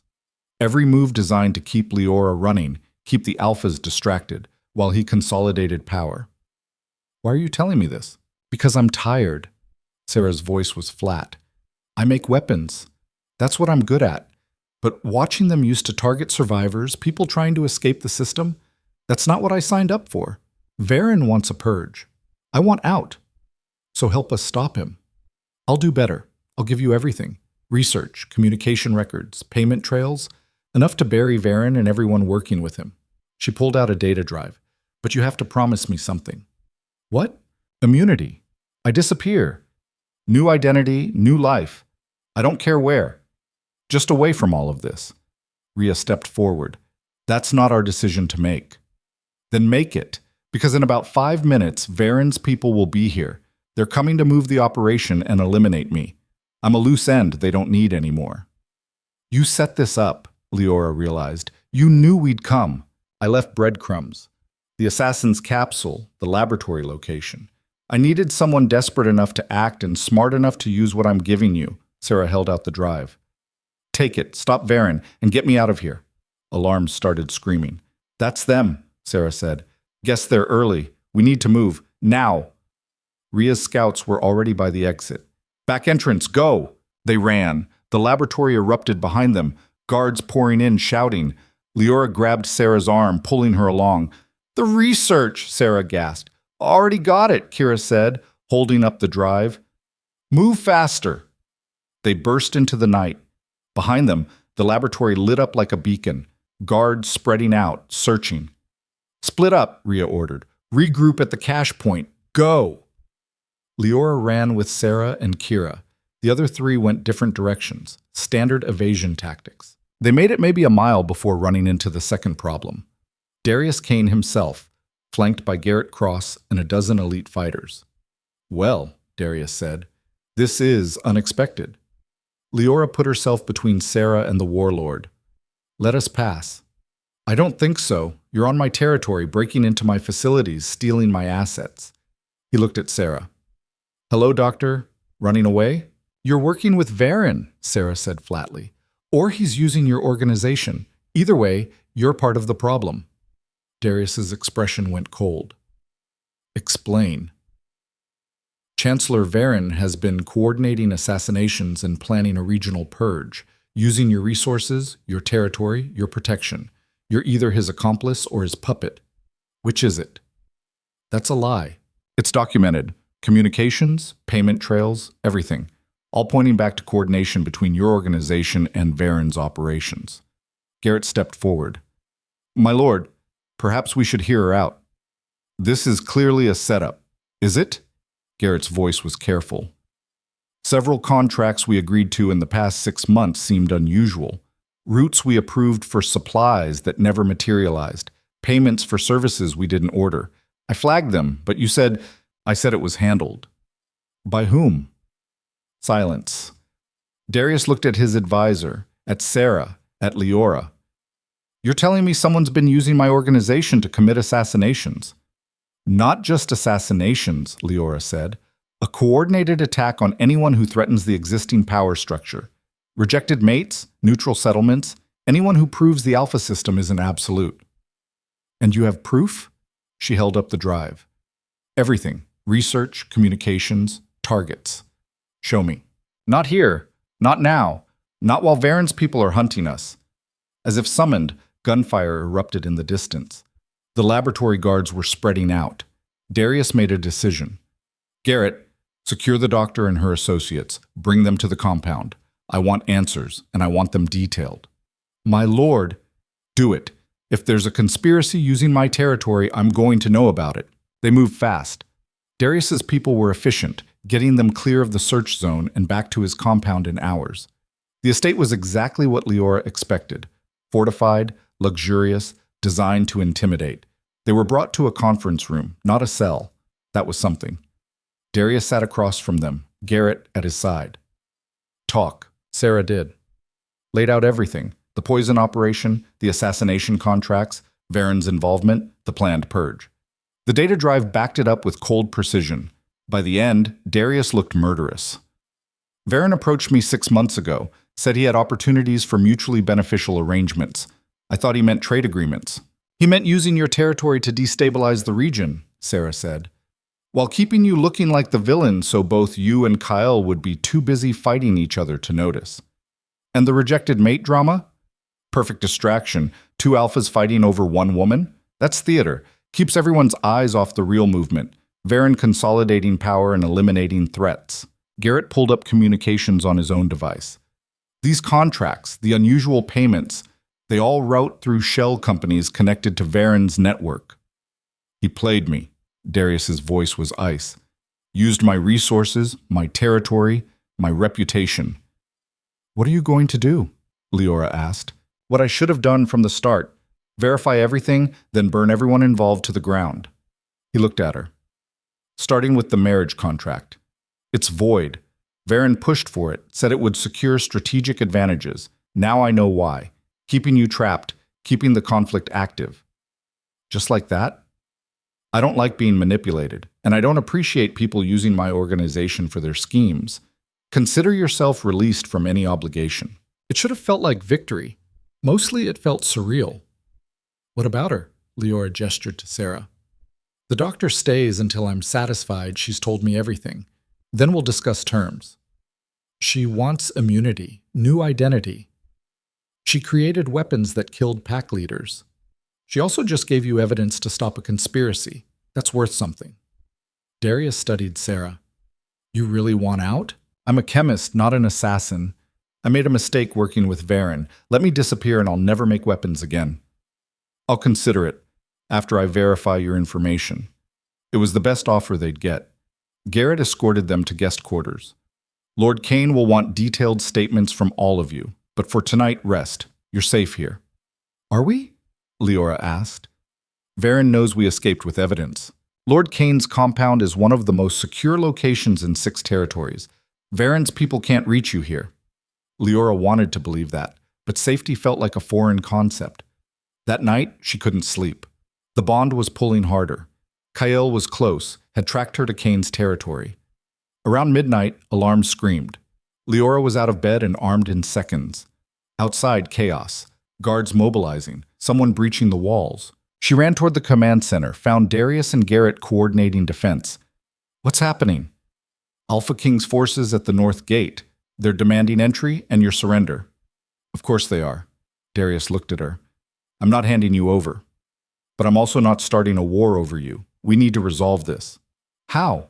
Diplomatic meeting. Kyle, you, me. We lay out what we know about Varen and figure out how to stop him before he turns this into a bloodbath. He'll try to reclaim me. Let him try. You've proven you're not property. Time the Alpha King learned that lesson properly. The meeting was arranged for dawn.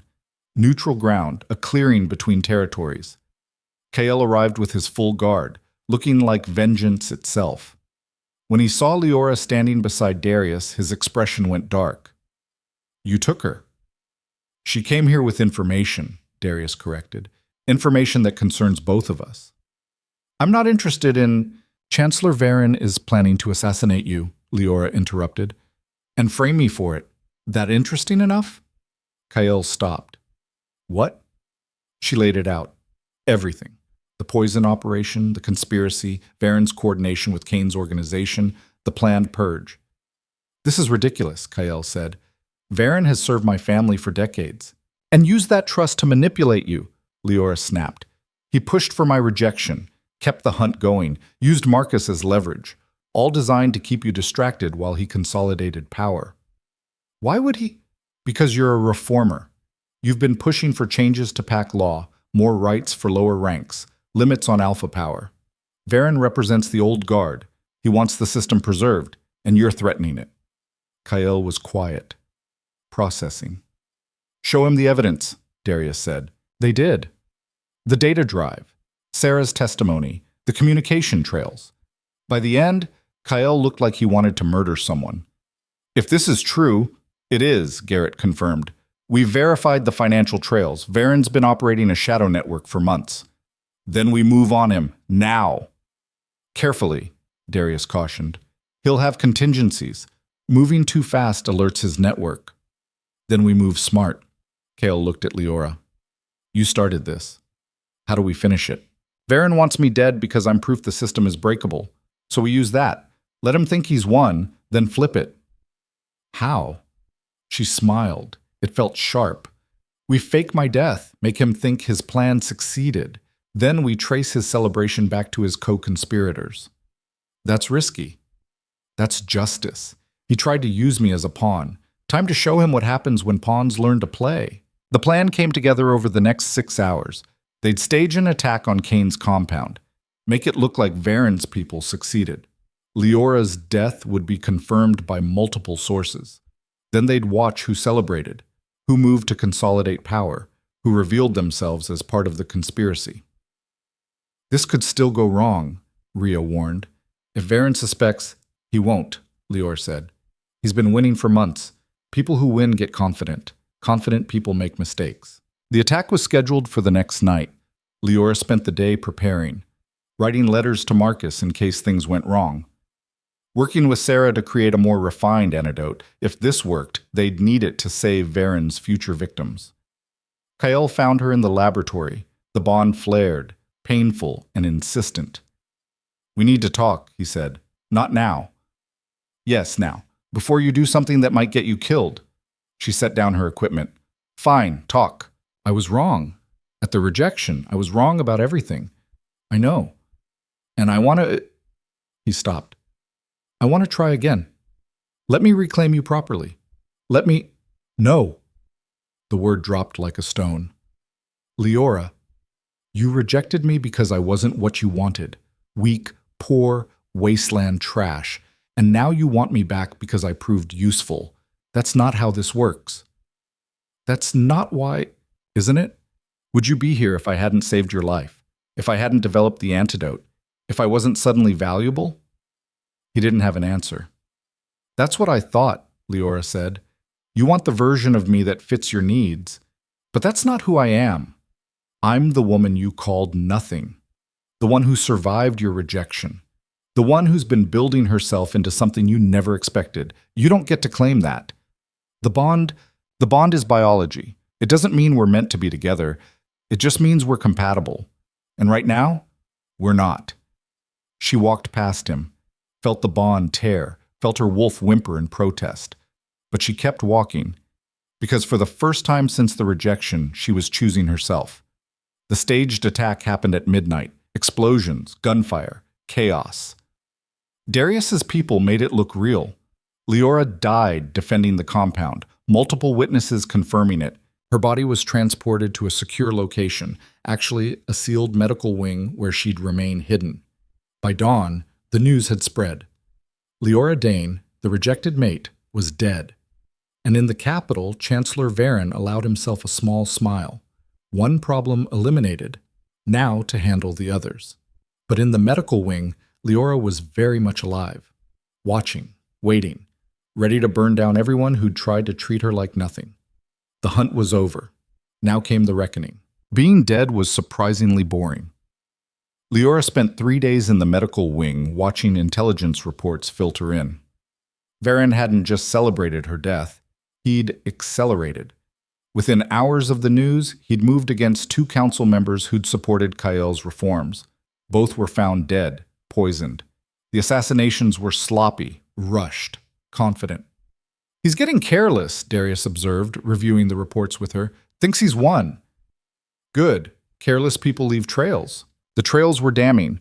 Communication intercepts showed Varen coordinating with at least 7 other conspirators, pack leaders who wanted the old system preserved, merchants who profited from territorial conflicts, even a few military commanders positioned to seize power in the chaos. "It's bigger than we thought," Garrett said. "This isn't just about killing you or manipulating alphas. This is a coup. He's planning to overthrow Kael and install a council of alphas who'll maintain the traditional hierarchy." "How long until he moves?" "Days, maybe less.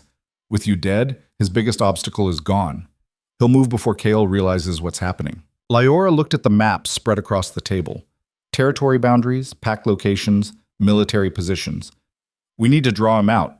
Get him and his co-conspirators in one place." "How?" Kael had joined them, looking like he hadn't slept in days. The bond ached between them, confused by her proximity and apparent death. Varen's too smart to expose himself. He's smart, but he's also proud. And proud people can't resist gloating. She pointed at the Capitol. "Announce a memorial service for me. Public, formal. Invite all the pack leaders. Make it a spectacle." "You want to use your own funeral as bait?" "I want to give Varen a stage. Let him stand in front of everyone and pretend to mourn while celebrating. Then we reveal I'm alive and watch him try to explain why he's so disappointed." Rhea, monitoring from Ironwood via secure channel, laughed. "That's vindictive, I like it." "It's also risky," Kael said. "If word leaks that you're alive before we're ready, it won't. We control the information.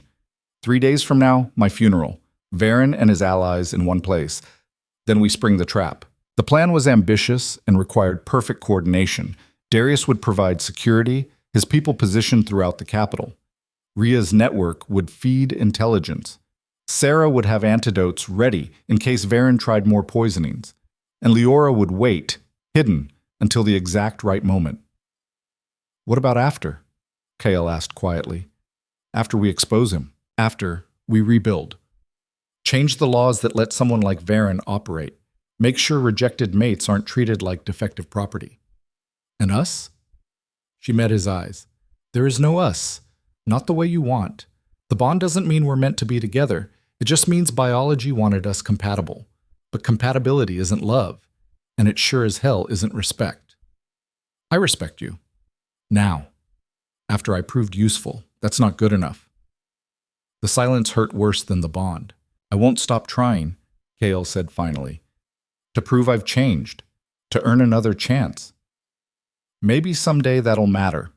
But not today. Today, we stop Varen." Preparation took 72 hours of intense coordination. The memorial service was announced with appropriate solemnity. Invitations went to every major pack leader, every council member, every political figure who mattered. Most accepted. Curiosity, political necessity, or genuine respect for the medic who'd become infamous, whatever the reason, they'd be there. Marcus was told the truth the night before. He punched Liora in the arm hard. "You let me think you were dead." Had to be convincing. "I cried, Lee, actual tears. I'm going to make you suffer for that. Fair. After we survive tomorrow." He hugged her then, fierce and desperate. "Don't actually die. I can't do that twice. I'll try my best." The memorial service was scheduled for noon in the Capitol's Grand Hall. The same place Kael had rejected her weeks ago. Poetic, in a horrible way. Liora arrived at dawn, hidden in a supply transport. The hall was already being prepared. Flowers, banners, a portrait of her that someone had commissioned. She looked noble in it. Nothing like the wasteland medic who'd stumbled into this mess. "They made you pretty," Kira observed. "They made me palatable. There's a difference." Darius's security team had swept the building 3 times. No explosives, no obvious threats. But Varen was smart. If he planned something, it would be subtle. Guests started arriving at 11. Liora watched from a hidden alcove, cameras feeding her video. Pack leaders in formal attire, council members pretending to mourn someone they'd never met. Politicians calculating how to use this tragedy for advantage. And Chancellor Varen, dressed in black, expression perfectly crafted into grief. "I want to hit him," Liora muttered. "Get in line," Rhea replied through the comms. "We've got visual on 7 confirmed conspirators, all in attendance. Either they're phenomenally stupid or they think they're untouchable," Darius's voice. "Which means they're planning something. Stay alert." The service began. Kael spoke first, his eulogy carefully neutral. Talked about Liora's medical skill, her courage, her sacrifice. Didn't mention the rejection or the mate bond, professional, distant. Then Varen stepped up to speak. "We gather today to mourn a tragedy," he began. His voice carried, practiced, and smooth. Liora Dane was caught in conflicts beyond her control. A victim of circumstances she didn't create. "Victim," Liora whispered. "He's making me a victim." "Used by those who sought to manipulate the bond for political gain," Varen continued. "Her death reminds us why the old ways matter, why structure and tradition protect us from chaos. She was a cautionary tale. What happens when we abandon the wisdom of our ancestors?" He was rewriting her story, turning her into a lesson about maintaining hierarchy. The rage was cold, focused, perfect. "Now," Liora said. Darius's people moved, exits sealed, guards positioned. In the hall, confusion rippled through the crowd. "What's happening?" someone shouted. "Security concern," Darius announced, stepping onto the platform. "Please remain calm." Varen's expression flickered, just for a second, calculation replacing grief. "Lord Kane, this is highly irregular. So is conspiracy to commit mass assassination." The hall erupted, shouting, people trying to leave, guards blocking exits. Kale stepped forward. "Chancellor Varen, you're under arrest for treason, conspiracy, and multiple counts of murder." "This is absurd. I've served your family loyally. You've served yourself. We have evidence, communications, financial records, testimony from your co-conspirators. Evidence can be fabricated. This is clearly a political move. Then explain this." Garrett activated the screens around the hall. Communication intercepts played. Varen coordinating assassinations, discussing the purge, celebrating Liora's death. "That's out of context." "Is it?" A new voice. Sarah stepped onto the platform, looking small but certain. "Because I synthesized the poison you ordered. I have records of every conversation, every payment, every target. This woman is a criminal, and you're her employer. Shall we compare notes?" Varen's mask was cracking. His allies in the crowd were backing away, calculating distances to exits. "Even if this evidence is legitimate," Varen said, voice hardening, "it changes nothing. The system you want to build, Kael, is weakness, giving rights to lower ranks, limiting alpha authority, treating mates like equals. It invites chaos. I did what was necessary to preserve order. You murdered people. I eliminated threats. There's a difference." He looked around the hall. "Half of you agree with me. You know the old ways work. You know structure and hierarchy keep us strong. This reform nonsense will destroy everything we've built." Several pack leaders shifted uncomfortably. He wasn't wrong about their sympathies. "That's the thing about the old ways," Liora said, stepping out of hiding. "They work great if you were at the top." The hall went silent, dead woman walking. Varen stared at her like she was a ghost. That's impossible." Disappointed. She walked toward the platform. "Sorry to ruin your celebration. This is a trick, some kind of, it's me. Alive, inconvenient, I know." She climbed onto the platform, stood in front of everyone who dismissed her. "You called me nothing. You tried to kill me. You used me as an excuse to murder dozens of people and justify a coup, and you almost succeeded. Because you're a symbol of everything wrong with this generation," Varen spat. "A rejected mate who refused to die quietly, who survived and got ideas, who made people question whether the bond is sacred, whether alphas have absolute authority. You're dangerous. I'm proof the system is breakable. That's what terrifies you, not me specifically. what I represent. That mates can reject the bond. That people can choose their own paths.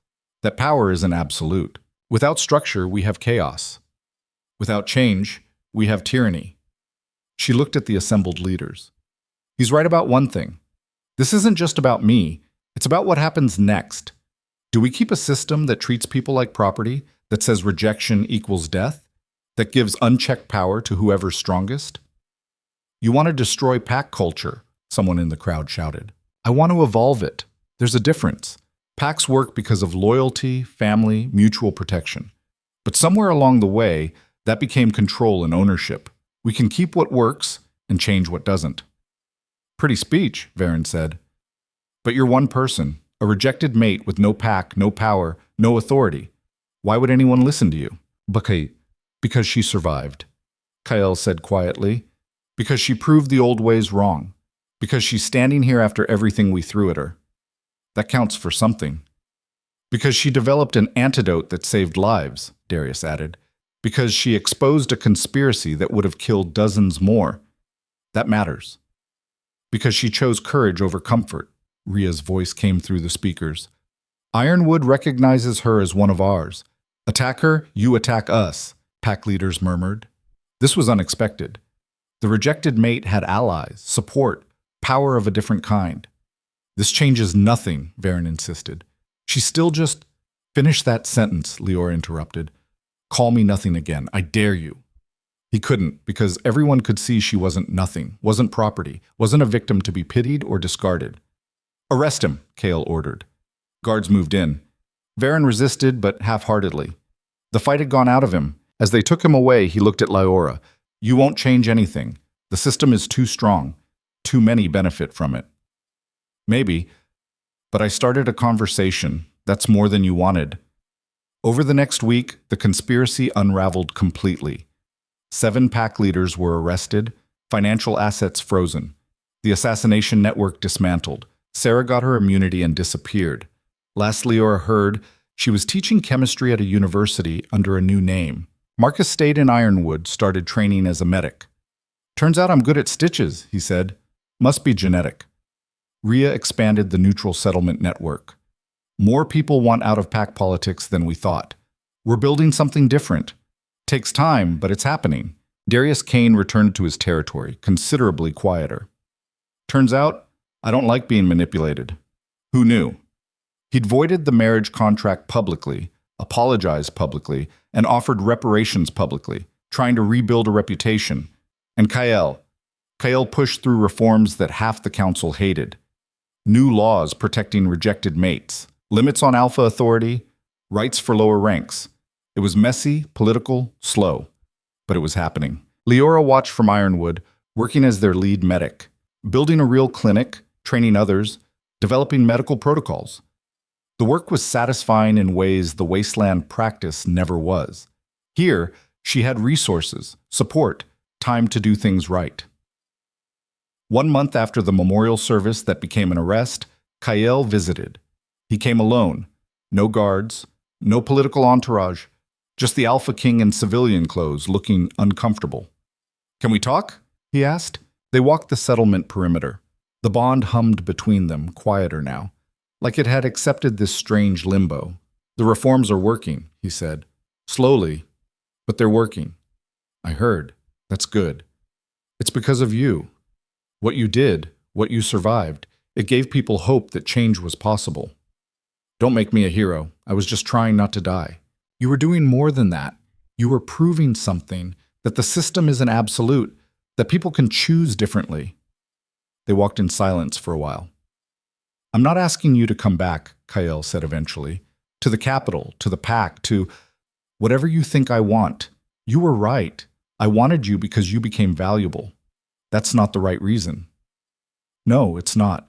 But I'd like to try being friends, if that's possible. Learn to know you without the bond pressure, without politics. Just people. Liora looked at him. The Alpha King who'd called her nothing, who'd rejected her, who'd learned slowly and painfully that power didn't mean control. Maybe, she said. Someday, but not yet. I'm still figuring out who I am without someone else defining it. Fair enough. When you figure it out, if you want company, I'll be here. What if I never want that? What if the bond isn't enough? Then I'll accept it. Because you're right. Compatibility isn't love. And respect means accepting when someone says no. It wasn't a happy ending, but it was honest. After he left, Ria found Liora on the clinic steps. He's trying, Ria observed. Trying isn't the same as succeeding. No, but it's a start. Question is, what do you want? Liora thought about everything. The rejection, the survival, the choice to keep fighting when dying would have been easier. I want to build something that lasts. A medical network across territories. Train medics who don't have to choose between survival and ethics. Help people like me, the ones everyone dismisses. That's ambitious. That's necessary. Varen was right about one thing. I'm dangerous. Not because I'm special, but because I proved the system is breakable. Now others will try. They'll need support, protection, resources. Someone has to build that. Sounds like you figured out who you are. I'm getting there. Turns out being called nothing gives you freedom. When you're already at the bottom, the only direction is up. That's a good philosophy. That's survival. Same thing I've always done. Just bigger now. 6 months later, the medic network was operational across 4 territories. Small clinics, trained staff, a system that didn't rely on pack politics. It was messy, underfunded, constantly threatened. But it worked. Liora stood in the new Ironwood Medical Facility, watching students practice sutures. Some were rejected mates, some were outcasts, some just wanted to help. They were building something together. Marcus appeared in the doorway. You've got a visitor, says it's important. If it's Kael again, it's not. It's a girl. Maybe 16. Says she was rejected by her mate last week. Heard you survived yours. Wants to know how. The girl was thin, bruised, holding herself like everything hurt. Liora recognized that posture, had worn it herself. My name is Liora, the girl whispered. My mate rejected me. His pack, they said I should die, that it's natural. But I don't want to die. I just want to live. Liora pulled up a chair. Then we'll make sure you do. Tell me what happened. As Liora talked, others gathered. A young man whose alpha had cast him out. A woman whose mate bond had gone toxic. A teenager fleeing an arranged mating. All of them looking for what Liora had found. Not salvation, not a hero, just proof that survival was possible. Okay, Liora said when they'd all shared their stories. Here's what we do. First, medical evaluation. Rejection sickness is real, and we need to manage it. Second, safety planning. Anyone threatening you, we neutralize that threat. Third, we figure out what you need. Some of you might want to stay here. Some might want to keep moving. Whatever you choose, we support it. That's it? The young man asked. You just help? That's it. No strings, no ownership, no debt. You're people, not property. That's the baseline. Why are you doing this? Liora thought about the question, about Kael calling her nothing, about running into the wilds, about choosing survival over surrender. Because someone should have done it for me. Because the system is broken and waiting for it to fix itself is suicide. Because I was exactly where you are. And I learned something important. What? That being called nothing gives you power. Because once you're nothing, you're free to become anything. The system defined you, rejected you, tried to dispose of you, and you're still here. That's not weakness. That's strength the system can't quantify. She stood, looked at all of them. You're not nothing, none of you. You're survivors. And survivors build things that last. So that's what we're going to do. Build something better. Build something that makes sure the next rejected mate doesn't have to fight as hard as we did. What if they come for us? Liora asked. The alphas, the packs. What if they try to take us back? Let them try. We've got territory, allies, resources. And more importantly, we've got each other. Rejected mates? We're the ones who survived what should have killed us. We're the proof the system isn't absolute. That makes us dangerous. She smiled. It felt fierce. And I plan to be very, very dangerous. The work was endless. The threats were real. The system pushed back hard. But every rejected mate who survived was another crack in the foundation. Every person who chose their own path was another proof that change was possible. Liora built her network, trained her medics, defended her people. And gradually, reluctantly, the territories began to change. New laws protecting rejected mates, restrictions on alpha authority, support systems for those escaping toxic bonds. It was slow, incomplete, imperfect, but it was happening. 2 years after her rejection, Liora stood on Ironwood's walls, watching the sun rise over the territory she'd helped make safe. Kael still visited occasionally. They'd become something like friends, careful, boundaried, respectful. The bond was there, but quieter, background noise instead of consuming fire. "You changed the world," he said during one visit. "I survived it. There's a difference." "No, you changed it. People talk about you, the rejected mate who refused to die, who built something better. You're a legend." "I'm a medic who got tired of being treated like property. That's not legendary, that's just human." Maybe that's the same thing. She thought about that. About the girl she'd been, poor, overlooked, disposable. About the woman she'd become, dangerous, resilient, free. "You called me nothing," she said. "That day in the throne room, you said I was nothing. I was wrong?" "No, you were right." She looked at him. "I was nothing. Nothing that fit your definition of valuable. Nothing that matched what you wanted. And that freed me. Because nothing doesn't have to follow the rules. Nothing can become anything." That's powerful. Being nothing is the most powerful thing that ever happened to me. Because once you have nothing to lose, you're uncontrollable. The system can't leverage you, can't threaten you, can't contain you. Is that what you want people to remember, that you were nothing? I want people to remember that nothing survived, that nothing built something that mattered, that nothing changed the world. She smiled. Because if nothing can do that, imagine what the rest of us can accomplish when we stop letting others define our worth. The sun climbed higher. Another day in the settlement. Another group of rejected mates arriving, seeking refuge. Another chance to prove that survival was possible. Liora climbed down from the wall. Work to do. People to help. A future to build. Behind her, Kael watched. The mate he'd rejected. The woman who'd become something he never expected. Not a victim, not property, not nothing. Something far more dangerous. Free. And in the wasteland where Liora had started, young people told stories. About a medic who refused to die. Who took rejection and turned it into revolution. Who proved that being called nothing was just the beginning. They called her the Nothing Queen. The woman who'd survived what should have destroyed her and built an empire from the ashes. And in the quiet moments, Liora thought about that title. Smiled. Because it was true. She'd been nothing, and from nothing she'd become everything that mattered. Not because someone claimed her, not because some bond demanded it, because she'd chosen it, built it, earned it, one survival at a time.